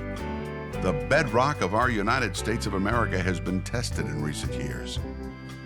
Could it be that we've forgotten where we came from and what we stand for? Could it be we need to spend more time remembering those before us? The men and women who not only shaped our country but our very lives. For those of us whose faith directs our steps, we know how much God has blessed America. And the country music legends on this series feel the same way. So we decided to get together to celebrate God and country, to share memories and laughter from our faith and our family values, to bless the legacy of those before with stories and songs from Americana and our gospel roots. Hosted by Whisperin' Bill Anderson, this series is sure to lift your spirits and renew your love for those around you and for our great nation. Welcome to Country's Family Reunions. God bless America again. Hour number 4 of God Bless America Again on Country's Family Reunion. Y'all, can anybody here imagine, now just look at Linda Davis for a minute. Can you imagine calling her your grandmother? She is a new grandma now. Of course, sure Hillary am. that sings with Lady Antebellum is your daughter, yours and Lang Scott's daughter. Did you think? Tell me about the grandbaby. Her name is Isley Kay, and she is just the most precious, just like everybody who has one. Yours are the most precious, and she just brought a whole new level of joy and love in our family. Wow. And Are you getting to spend a lot of time with her? I have been. I know they're about to get busy and crank up and get back out on the road, but you know, when I drive up to the house and I just kind of park in the driveway, and if I wait long enough, they'll let me come in. Are they going to take the baby on the road with them? They are. Oh. And so you're going to go be a groupie and follow them from town to town to see your granddaughter? If that's what I have to do, I will. Yeah. Well, congratulations. How about a good song from Linda Davis? I'd love to. I dusted this one off when I was a kid in the little East Texas Missionary Baptist Church that I was saved, baptized, married in. And in fact, we celebrated 100 years at that church just a few months back. And this song used to be one that I would do Sunday mornings. So that's the neat thing about being invited to do this show. You can pull out songs that you just love, and I loved hearing all of the ones that everybody else did. It's like going to church. Yeah, it is. Let's go back to church down by the river. Yeah. Oh, yeah.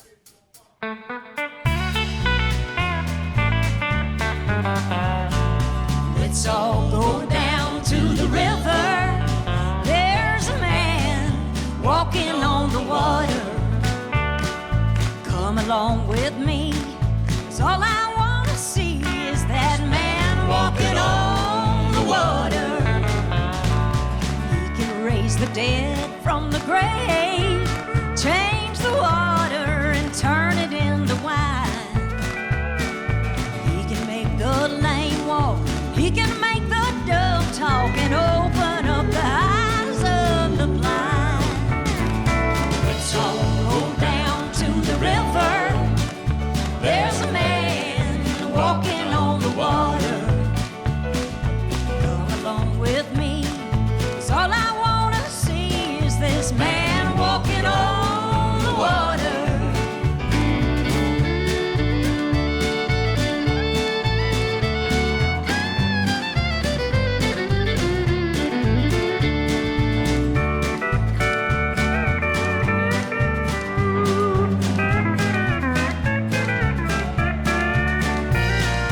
Jesus is the man at the river, and he's washing people's sins all away. Yeah.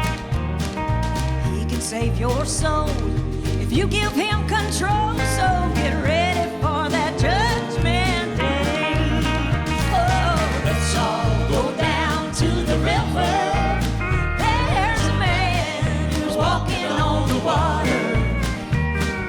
Come along with me. All I want to see is that man walking on the water. Let's all go down to the river. There's a man who's walking on the water. Come along with me, 'cause all I want to see is this man walking on the water. Come along with me, 'cause all I want to see is this man walking on the water.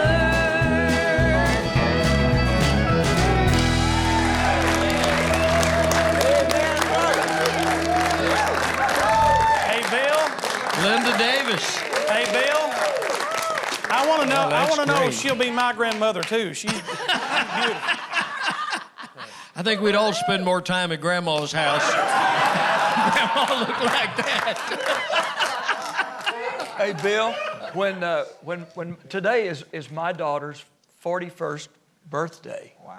Kristen's 41 years old. Boy, you're old. You believe that? 41. And when she had Parker, our first granddaughter, we have two, but when Parker was born, I wrote a little song for them. It says, when your baby girl has a baby girl, nothing else can be compared to love squared. Oh. Oh. What you got? You got love squared yes, at your house. I do. And see, we're still raising Riley. She's 13. And she's just so happy to be an aunt. Oh, yeah. She wanted to come today, but she had to turn in a book report, and I had to say no, she's not. She's upset with me. Is she a singer too? She loves to sing. Yeah, she's a country girl. She likes the traditional. Oh. Y'all might be having a rocking chair for her one day. Have you ever heard their family harmony? You talk about all the family harmony, that's which right. is greatest harmony. But Lang and Linda and Hillary, I heard them sing together one night. Wow. Yeah, It's incredible. fantastic. Well, a lot of people don't remember that Lang was the first winner. Your husband was the first winner on Jim Ed's You Can Be a Star television show. And I took, Linda was playing the piano down at the Sheraton Music City. Yeah, at the hotel. And I took Lang down there, and the rest of it is history. Thank you, Jim Man. It all worked out. Hey, and Hillary has your birthday. I know. April Fool's Day. That's right. Oh, you didn't have to say that. Oh, I'm sorry. I did not know that. Ray Stevens, and you were picking on Ray a while well, ago. I didn't mean anything by it, you know. I just. He knows just that, ornery, I can't think. help it.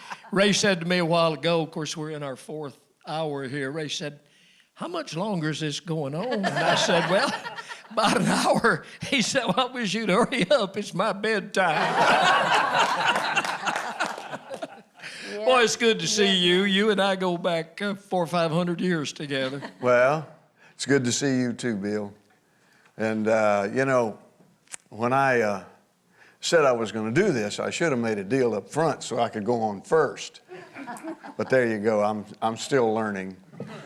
Meanwhile, they said the show was God and Country, and they wanted a patriotic song or a religious song. And I just finished a gospel album, and so I'm going to do an old gospel song tonight. Yay. Great.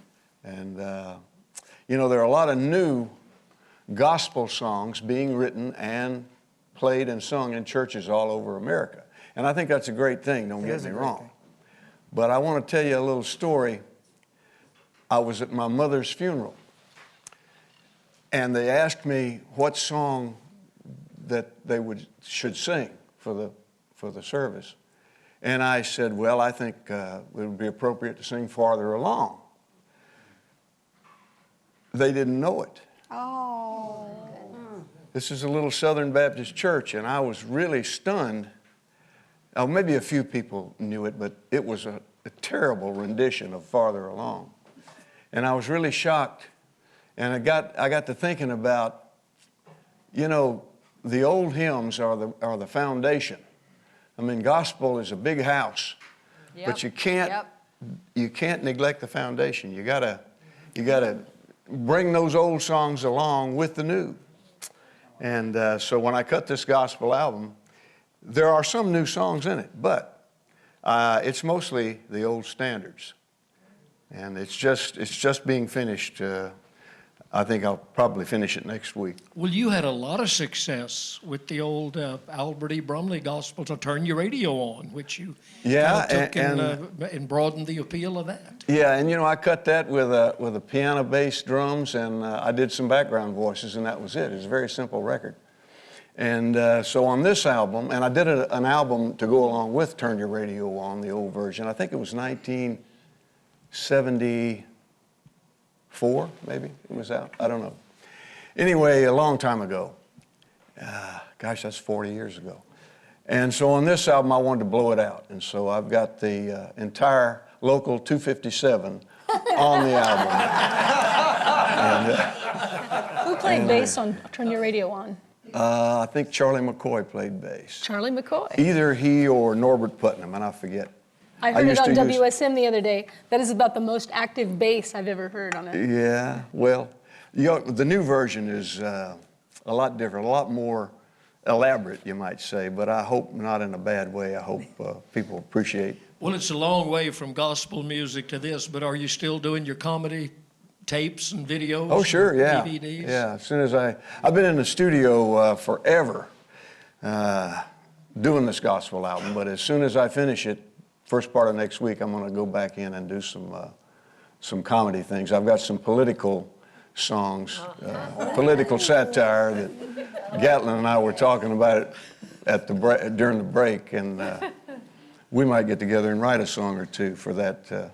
All the words are in a dictionary. We can find them, I bet. That's right. And you know, there's only 12 notes.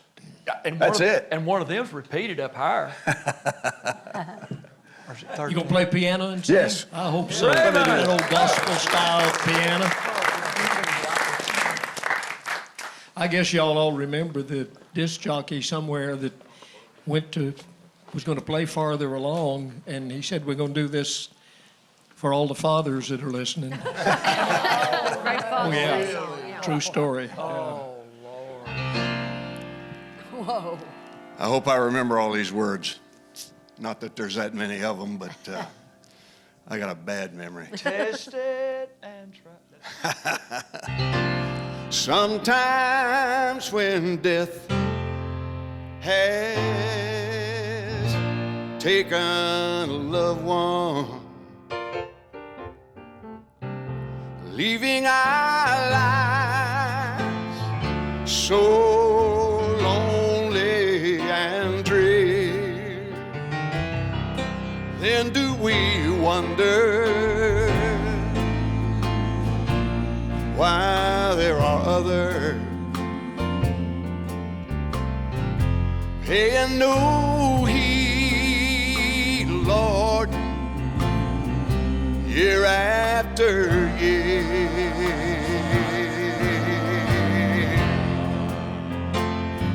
Farther along we'll know more about it. Farther along we'll understand why. Cheer up, my brother, live in the sunshine. The sunshine. We'll understand it all by and by.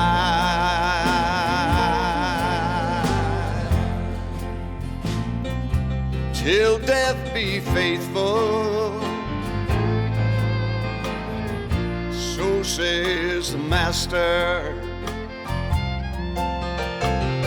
Short is our time to wonder and wait. Then will our labors seem to be nothing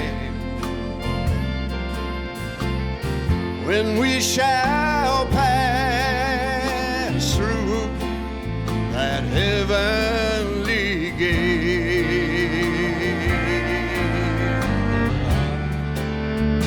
Farther along we'll know more about it.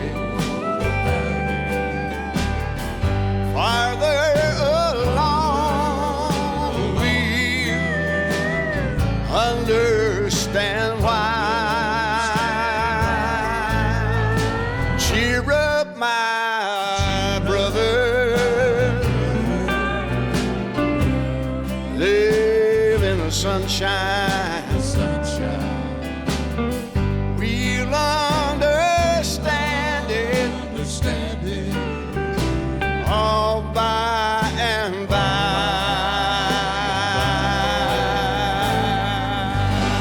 Little legend in our business right here.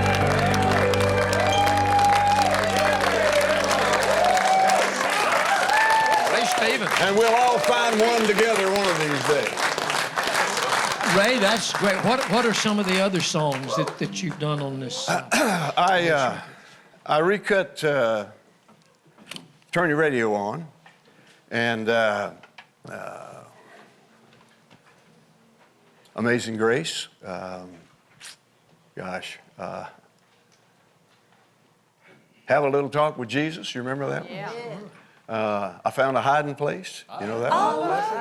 I have found a hiding place. Beautiful River, as in Shall We Gather By the. And a lot of people that I have known in the past call it Rilver. Have you ever heard that?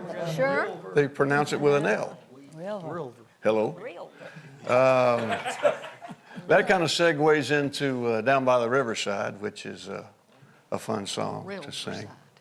Do you ever play piano or in church? I mean, you sound just like Miss Mildred banging the piano at the First Baptist Church. Well, yeah, I did. I played a little piano in church, and as a matter of fact, I told you the story earlier today about going to the Claremont Hills Baptist Church, and Warren Roberts was my teacher, a Sunday school teacher, and he heard me play and sing, and he said, "Do you know Bill Lowry?"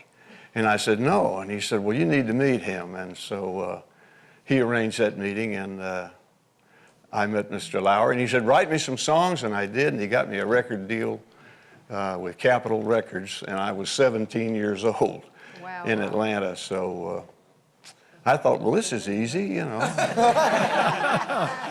I tell you what, Ray and I were growing up in Atlanta about the same time, and he cut the song he was talking about. Anybody in this room probably never heard it. It was called Silver Bracelet.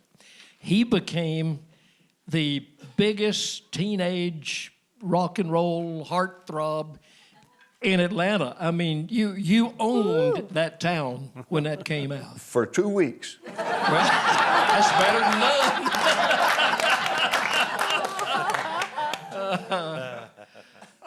Good luck with your record and your Thank you. comedy Yeah. stuff. You Be make us looking laugh, for you it. make us think. We Well, need to do thanks. both. Do you need any gospel backup singing on your record?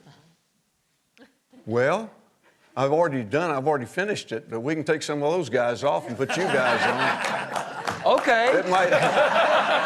It might prolong the release, but what the heck? We'd be honored. We'd love to. Well, We'll sing thank on you. top of them. You're a legendary cat. That's a good guy right there. I like it. I like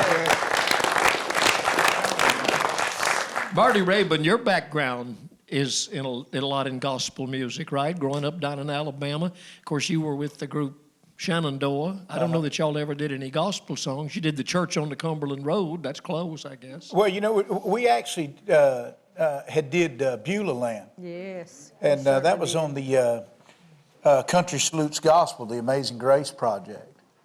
And we had done that. And it wound up being probably one of our most requested songs there the last few years we were together, or that I was with the band. Shenandoah still continues to tour, but I'd left the group in 97. And just as much as, and it was really kind of surprising because we were getting as many requests for Beulah Land as we were Church on Cumberland Road, next to you, next to me. And, you know, and the only thing that you could figure is, well, you know, apparently they had the record. You know, because I don't know of anything from that project that ever singled, but they did sell the whole album. And, you know, the thing about it is all the way around in our music, when we would record stuff, we didn't ever really want to record anything that, you know, that was about running around and drinking and all that other kind of stuff, and, you know, trying to do stuff that, you know, was pretty straight up, as you might say. Of course, you know, we was going to cut The Woman I Love Has a Husband I Despise, but we passed on that. You told me one time you and your brother, just the two of you, used to do a lot of the old Louvin Brothers. Yeah, you know, stuff. Louvin Brothers, Osborne Brothers, Jim and Jesse, you know, growing up with siblings that sang.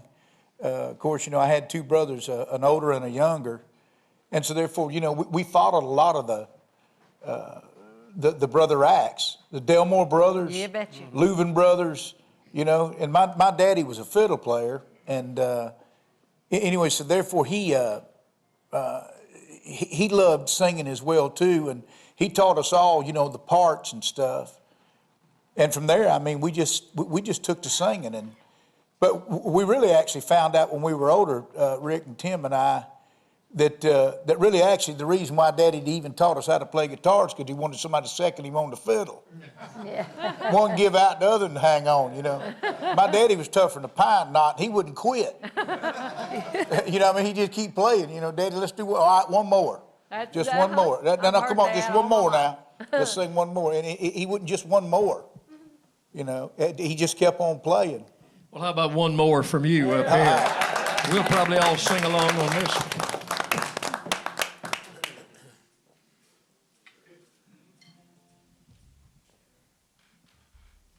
All right, fellas. Hit it, Sharon.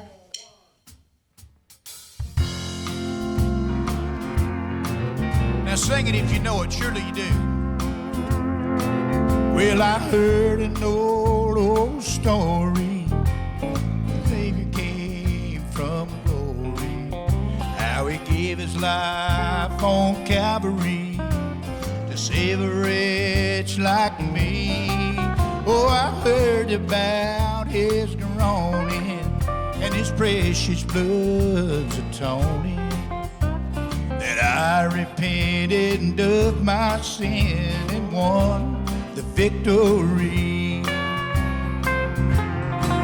Oh, victory in Jesus, my Savior forever. He sought me and he bought me with his redeeming blood. He loved me ere I knew him,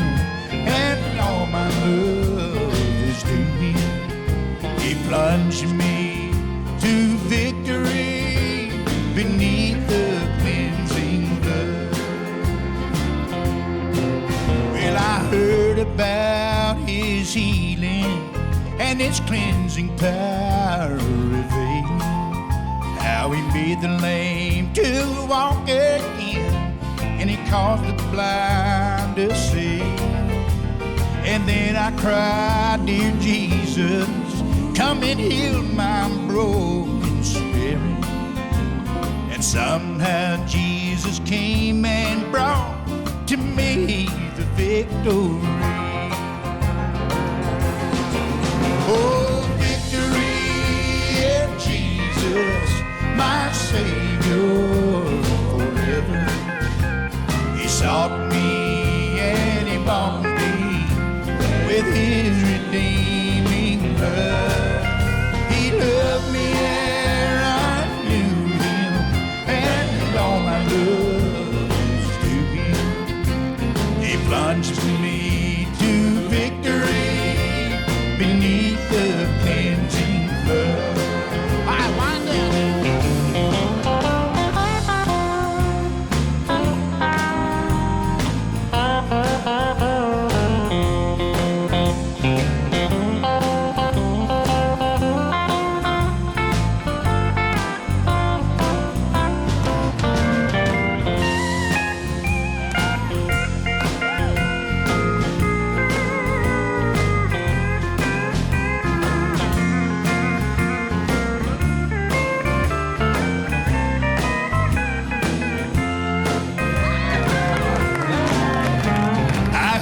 About a mansion he has built for me in glory.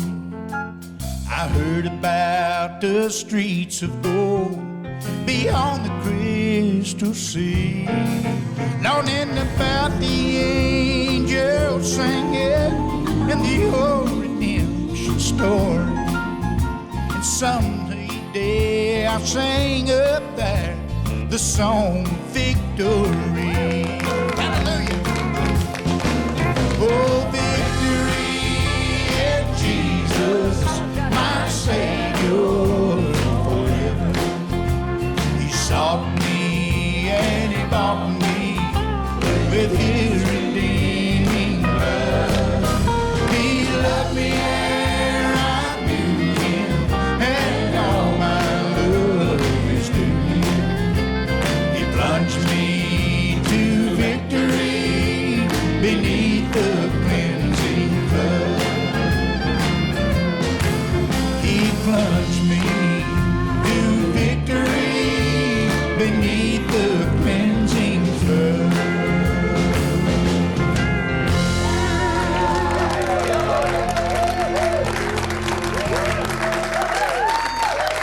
Marty Rabin. Great job, Marty.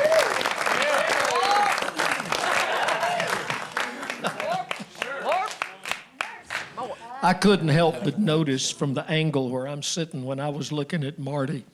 And Marty said, we don't do any drinking songs and songs like David Ball was back there. Well, I said, I'm not going to get a cut. He's not going to cut it in my song. I'm going to clean them up, though, Marty. Well, you know, there's room for all kinds of songs in this I think so. country music business. Jim Ed got me started on that with Papa Top. He ruined a whole generation. I thought that's all right. It's still good. Well, if you Dr. do a Pepper. real hard country drinking album and then do a gospel album, you kind of get sinners coming and going. You know, you just get them both ways. Ray really raised an interesting point when you said people did not know farther along. Because the old songs that we grew up with, even the old Rugged Cross and Rock of Ages and things like that, you very seldom find churches where they even sing those anymore. They're doing what they call praise music. You just mentioned two songs, Old Rugged Cross and Rock of Ages, that are also in my album. That's who he remembered. And I couldn't remember them when you were asking me what was in it. But we got to get back to the roots. You got to keep the. And I'm not putting down the new songs. Don't get me wrong. We need them. Every art form needs to, Gotta move keep forward growing. a little bit. But slow down a little bit, folks. Don't forget farther along, you know. That's right. Well, to a lot of people, those stories and those lyrics and those songs really, a lot of them was scripture. And it literally, they may not read the scripture, but they heard songs like that, and they knew it. What was the first music you ever heard as a little kid? It was gospel music. In church. Jesus loves me. Well, the thing about it is if we get away from that, it's kind of like what Ray's saying, and I don't guess we're starting a revolution here or anything like that, but it's kind of like we're trying to straighten the walls up in the living room with the pictures on it while the basement's flooding. Wow. Instead of understanding and realizing. I'm looking around the room here, and everybody here knows all the words to all these songs. Everybody. When I go to church now, I don't know any of the songs. And they're up on the wall. We don't have a book anymore. Yeah, I've been to churches like that. If I call four words, 2 chords, 30 minutes. That's right. That's right. Well, they don't call Lord, it praise, gospel. Lord, they call it praise praise music. songs, yeah. And it's a whole different thing. I'm like you, there's nothing wrong with it, but I love the old gospel songs. You can hum and sing along with. One of the times recently, I was in church and I didn't recognize anything, and all the songs, and like you say, it's praise music up there, and it's beautiful. But I wanted something I could recognize. I think she goes to my church. And finally, I asked my son, and I turned to him and I said, "Whatever happened to Just As I Am?" Yeah. I said, it never hurt Billy Graham. And I said, thousands, they don't do that anymore. All right, what a great segue into what Dailey and Vincent are going to do. They're going to do one that we all know and can sing along with. Now, tell me about the two guys that are joining you here. Well, we will. I got to say, I grew up in the Church of Christ, too. Thank you. Hey, you know what? According to them, we got instruments, so we're both going to hell. I know, yes. Well, that's what they tell us. Hey, we had Church of Christ kin folks, and we went out there to stay with them in California when Stephen, Rudy, and LaDonna and I were singing. And our grandparents were Pentecostal. They left the Church of Christ. So our Church of Christ relatives all told us we were going to hell because our mama was playing piano in that church. They said, the Bible doesn't say there's any piano in church. I said, it doesn't say there's any men's restroom, but I just used one right back there.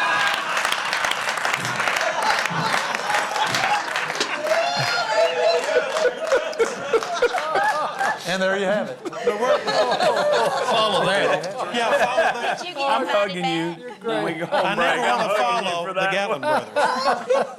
That's funny. But we have a bluegrass band, as most of you know. We're very proud of them. And an awesome bluegrass band. They're some of the best, and we're thankful for them. Jesse Baker plays banjo, and B.J. Cherry Holmes plays fiddle. Bob Mumbert plays drums. Seth Taylor plays second guitar. And, of course, our sound engineer, Key Chang, who plays a big part. And then these two cats is going to come out and sing with us. One of them's going to help me sing some lead and tenor, and his name is Jeff Parker. You bet. And he's a great man. He's from Kentucky. He's from Richmond, Kentucky. And then our bass singer who hits the low notes, Kristen Davis. So, yeah. Woohoo. We sing this song. We do secular and bluegrass music, but we have a gospel part of the show. That's our favorite part of the show. And you can tell them where we sing this, too. It's really special for us out in Jonesboro. Oh, yeah. Yeah, for Johnny Cash. Absolutely. If y'all hadn't seen their show, you missed it. They're fabulous. They're wonderful. They're on the bluegrass down at the Ryman every Thursday in the summertime. I go down there. Whew. Well, come on. We've done all the preparation for you here. Bring the guys out. It's one of them.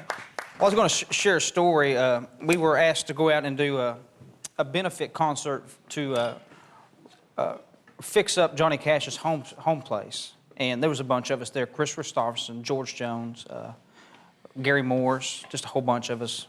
And that night we raised over $1 million for that in Jonesboro, Arkansas. Great. And we didn't know how we would be accepted being bluegrass in a country setting. And it was over 7,000 people there in Jonesboro. And we just walked out and we do what we do. We had our band and our guys, and we'd do the songs that minister to us and we think that our fans would like. And we did a tribute to Johnny Cash and all that, and then we walked out there and sang this particular song, When the Roll is Called Up Yonder. And we had no idea what the reaction would be, and we went out there and sang, and it seemed like every time in between the verses and the choruses, the people just kept getting louder and louder. When we hit the end of this song, which has got the real high ending, it was a full house standing ovation. And we were just absolutely stunned that those people would accept that. And so, no pressure, but that's what we got out there. That's good, Darren. I like Hey, that. thank you. Appreciate that so much. But, and I got to share one more story. You know, we did Simply Bluegrass, and as a child growing up, my sister Rhonda and Mom and Dad, I remember when I got saved, I think I was about 9 or 10 years old, and my fondest memories is playing with my little Hot Wheels and always looking up down the front of the church by the piano and seeing my sister and my mom and dad singing old gospel songs. And I'm telling you what, that really, I miss that because Mom and Dad's getting older and more feeble. And that's just a precious time. We shared a lot of things in Simply Bluegrass. But one of the things that we share, we have a great opportunity, all of us. We go out and sing secular songs. And I got unsaved family, I even said that. And a lot of them don't want to hear about preaching. They don't want to hear the preacher talk. They don't want anything to do with about the Scripture. But all of us are really ministers of the Lord if we can go up there and sing and then do a gospel song that's got the blood of Christ in it. The salvation. Yep.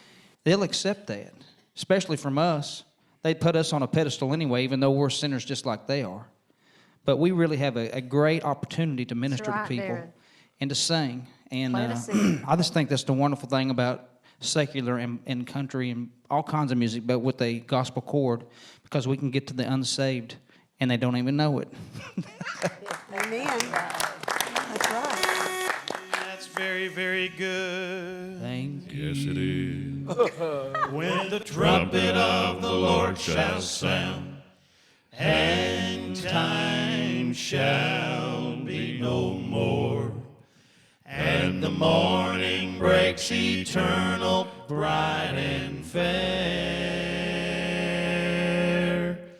When the saints of earth shall gather over on the other shore, and the roll is called up yonder, I'll be there.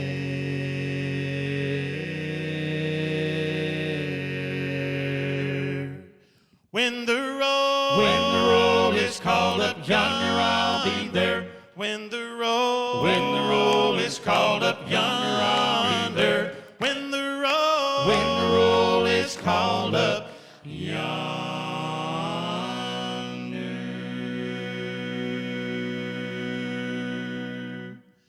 When the roll is called up yonder, I'll be there.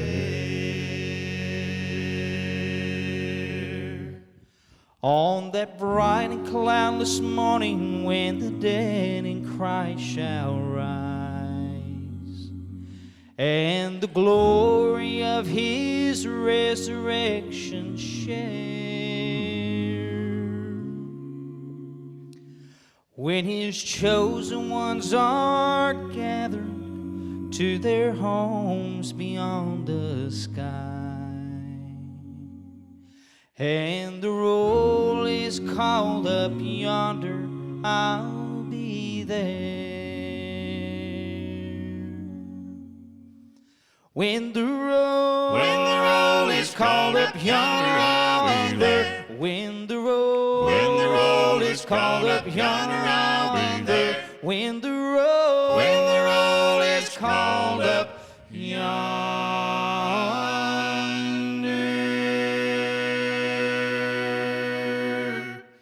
When the roll is called up yonder, I'll be there.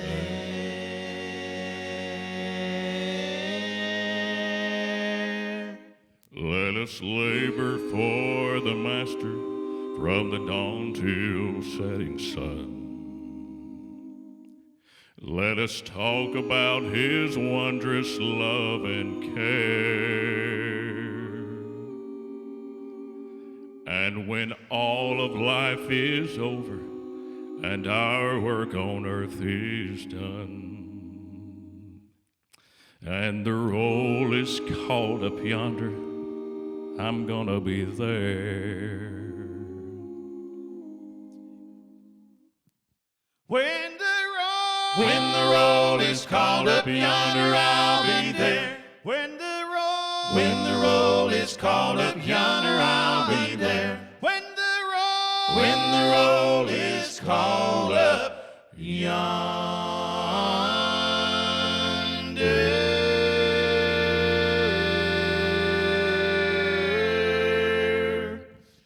When the roll is called up yonder,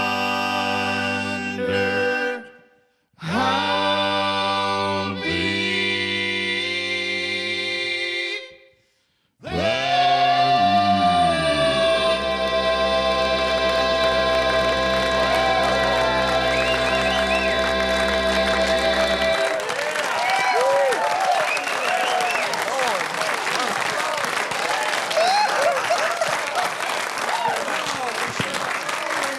Dailey and Vincent. Hey, Darren. Yeah. There ain't 7,000 of us, but we're standing up, pal. It's the heart. That's It's the heart. just incredible. My goodness gracious. I think the crystal in my watch just shattered. Stop it. We just thought he was going to go high at that last part. He went above it. I thought he was tapping out. The whole time that they were singing, Gene Watson was sitting down there saying, "Boy, I'm next."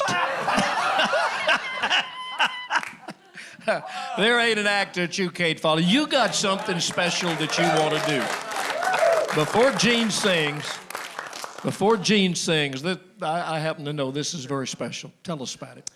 Yeah, I'm getting into the guitar building business, and we built Jimmy Capps a guitar. Awesome. And I'd like to present it to him. Really? The reason I got into this is that you see all these groups that the guitar players got 5 or 6 guitars racked up and everything. And I always wondered why you can't build one guitar to do everything that all those guitars will do. And so that's what we've been working on. It's a type of guitar that we're going to be building strictly for custom orders. But you can get the sound of a Les Paul, you can get the sound of a Telecaster, you can get the sound of a Stratocaster, you know, or an acoustic guitar. Got an acoustic guitar tailpiece, and it'll fill all the bills. And this is not a new thing for us because I've been using this in my band for about the last 2 or 3 years just to see how good it works on stage. And I wanted to build one for Jimmy Capps.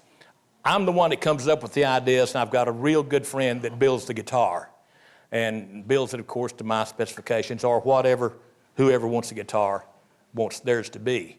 And we wanted to present Jimmy Capps with one. He's played on so many of my records, helped me in so many ways. He's such a fantastic guitar player. Congratulations on the Musicians Hall of Fame. Yes. Yeah. And, Thank you, James. man, I sure hope it don't mess up. Is it called the Gene Watson guitar? It's the GW by Summy. Summy's the one that builds it. I'm the one that came up with the idea and everything. Better have several necks on it. And it is right here. Oh, Several okay. necks. Oh, it did. Wow, look He at wasn't it. putting us on, was he? It's only got one neck. I'm amazed. Oh, wow. Man. Thank you. Wow. Great. I hope it works if he gonna play it while I sing. I was going to say, it's only fitting that the first song that he should play it on would be a Gene Watson song. Did he tune it for you, Caps? It's in tune. Does that come with the bargain? Is this the microphone I'm supposed to use? I think There's a whole stack of them down here, and this is the only one that don't work. Maybe you go on and go into microphone business. Want you to know, this is to Dailey and Vincent, this ain't fun. How does it feel, Jimmy? It feels good. feels free.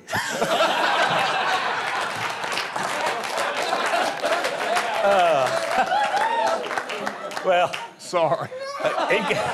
Sorry. In case you want to order a guitar, we'll be taking orders. Just get in touch with Jimmy Caps.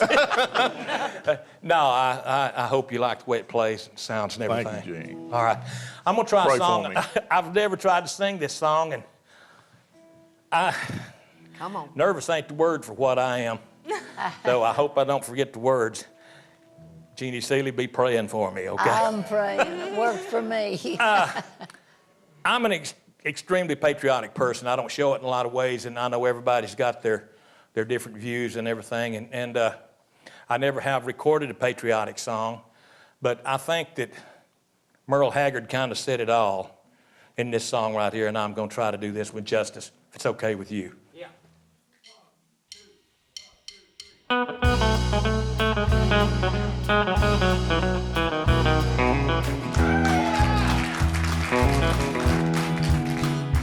I hear people talking bad about the way we have to live here in this country,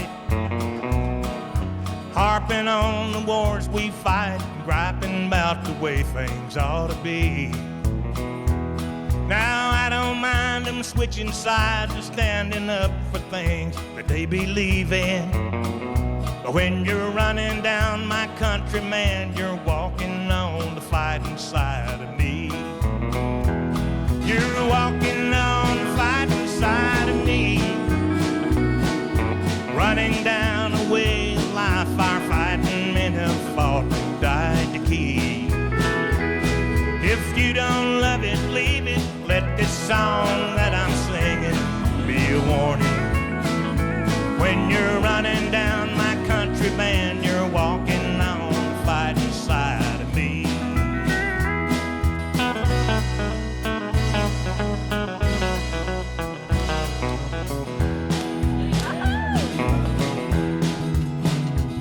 I hear about some squirrely guy who claims that he just don't believe in fighting, and I wonder just how long the rest of us can count on being free. They love our milk and honey, but they preach about some other way of living. And when you're running down my country house, you're walking on the fighting side of me. You're walking on the fighting side of me,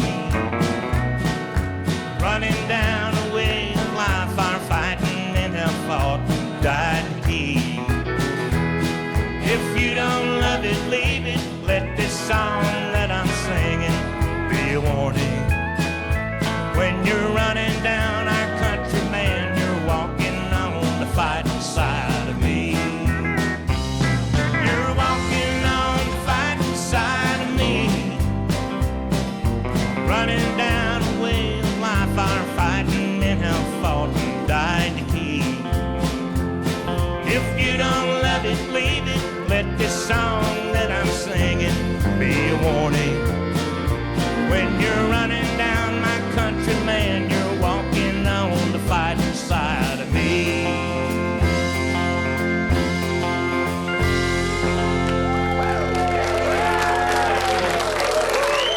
Thank you.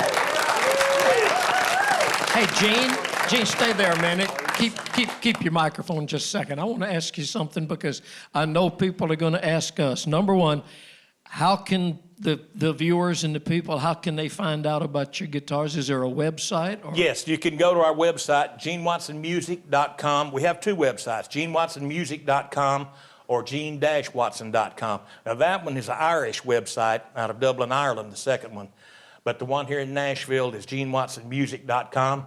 And they'll tell you how to get in touch with me, and if you like it, good, and hopefully we can build your guitar. How many you think you can build like in a year's time? It's not that fast. It's a slow process because each one of them has got, the neck's got to be the way the person wants it. It's got to be have the right pickup configuration. If you want an acoustic tailpiece, it's got to have that put on it, and so it just depends on, like a car, how low did you want it? How long did it take y'all to build your website?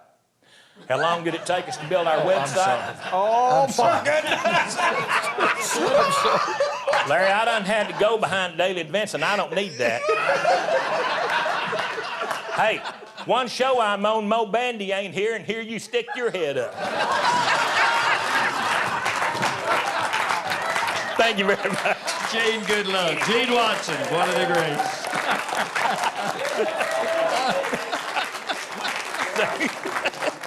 That's beautiful, baby.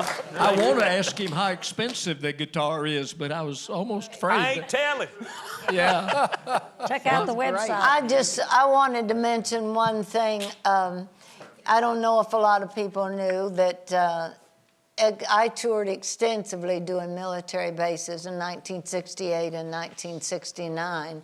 In fact, I had a disc jockey show on what was called Armed Forces Radio back then that went all over and into Vietnam. And one of the most wonderful things now is to have a gentleman come up after shows and say, thank you for coming to see us and for being there. And the internet, with all its faults, has allowed me to hear from a lot of the servicemen, and it was a great experience in my life.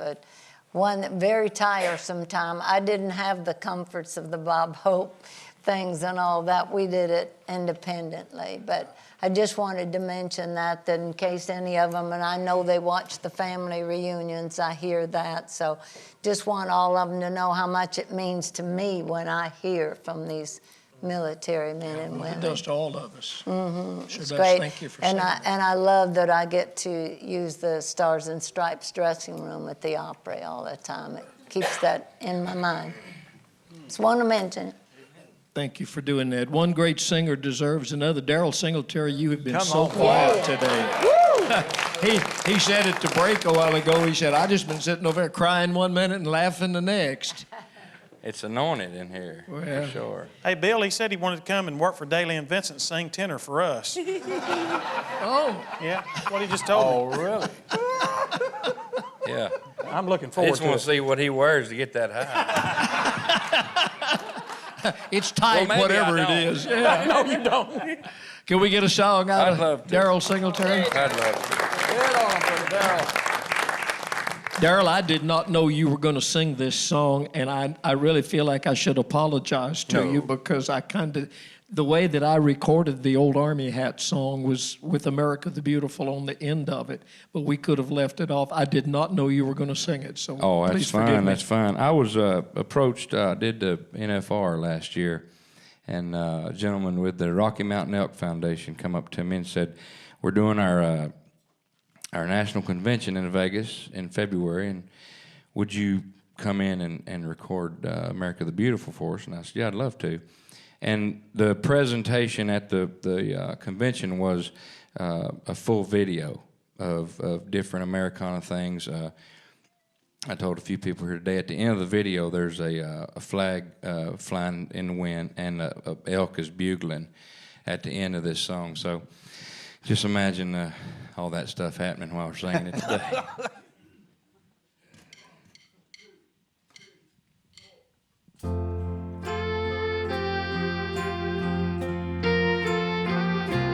Oh, beautiful for spacious skies, for amber waves of grain, for purple mountains, majesties above the fruited plains.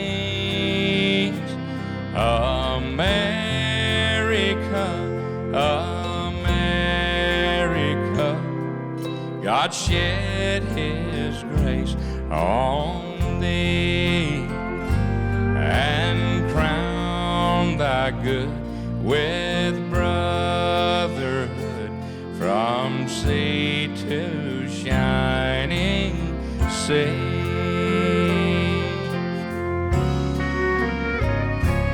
Oh, beautiful for heroes proved in liberating strife, who more than self their country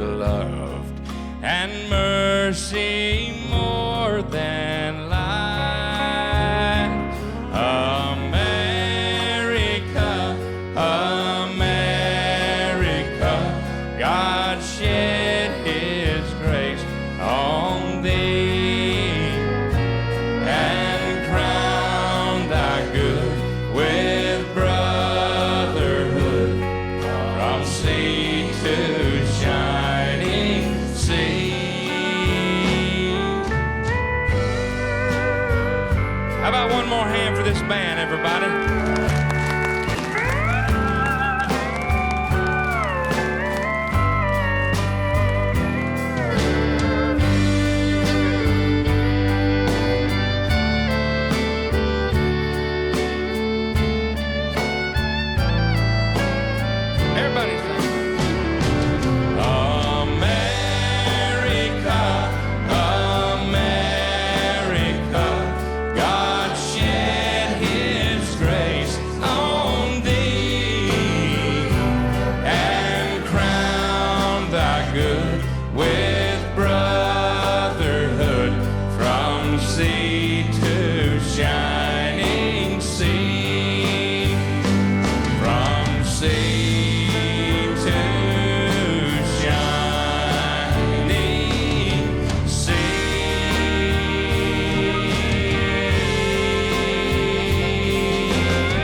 Singletary.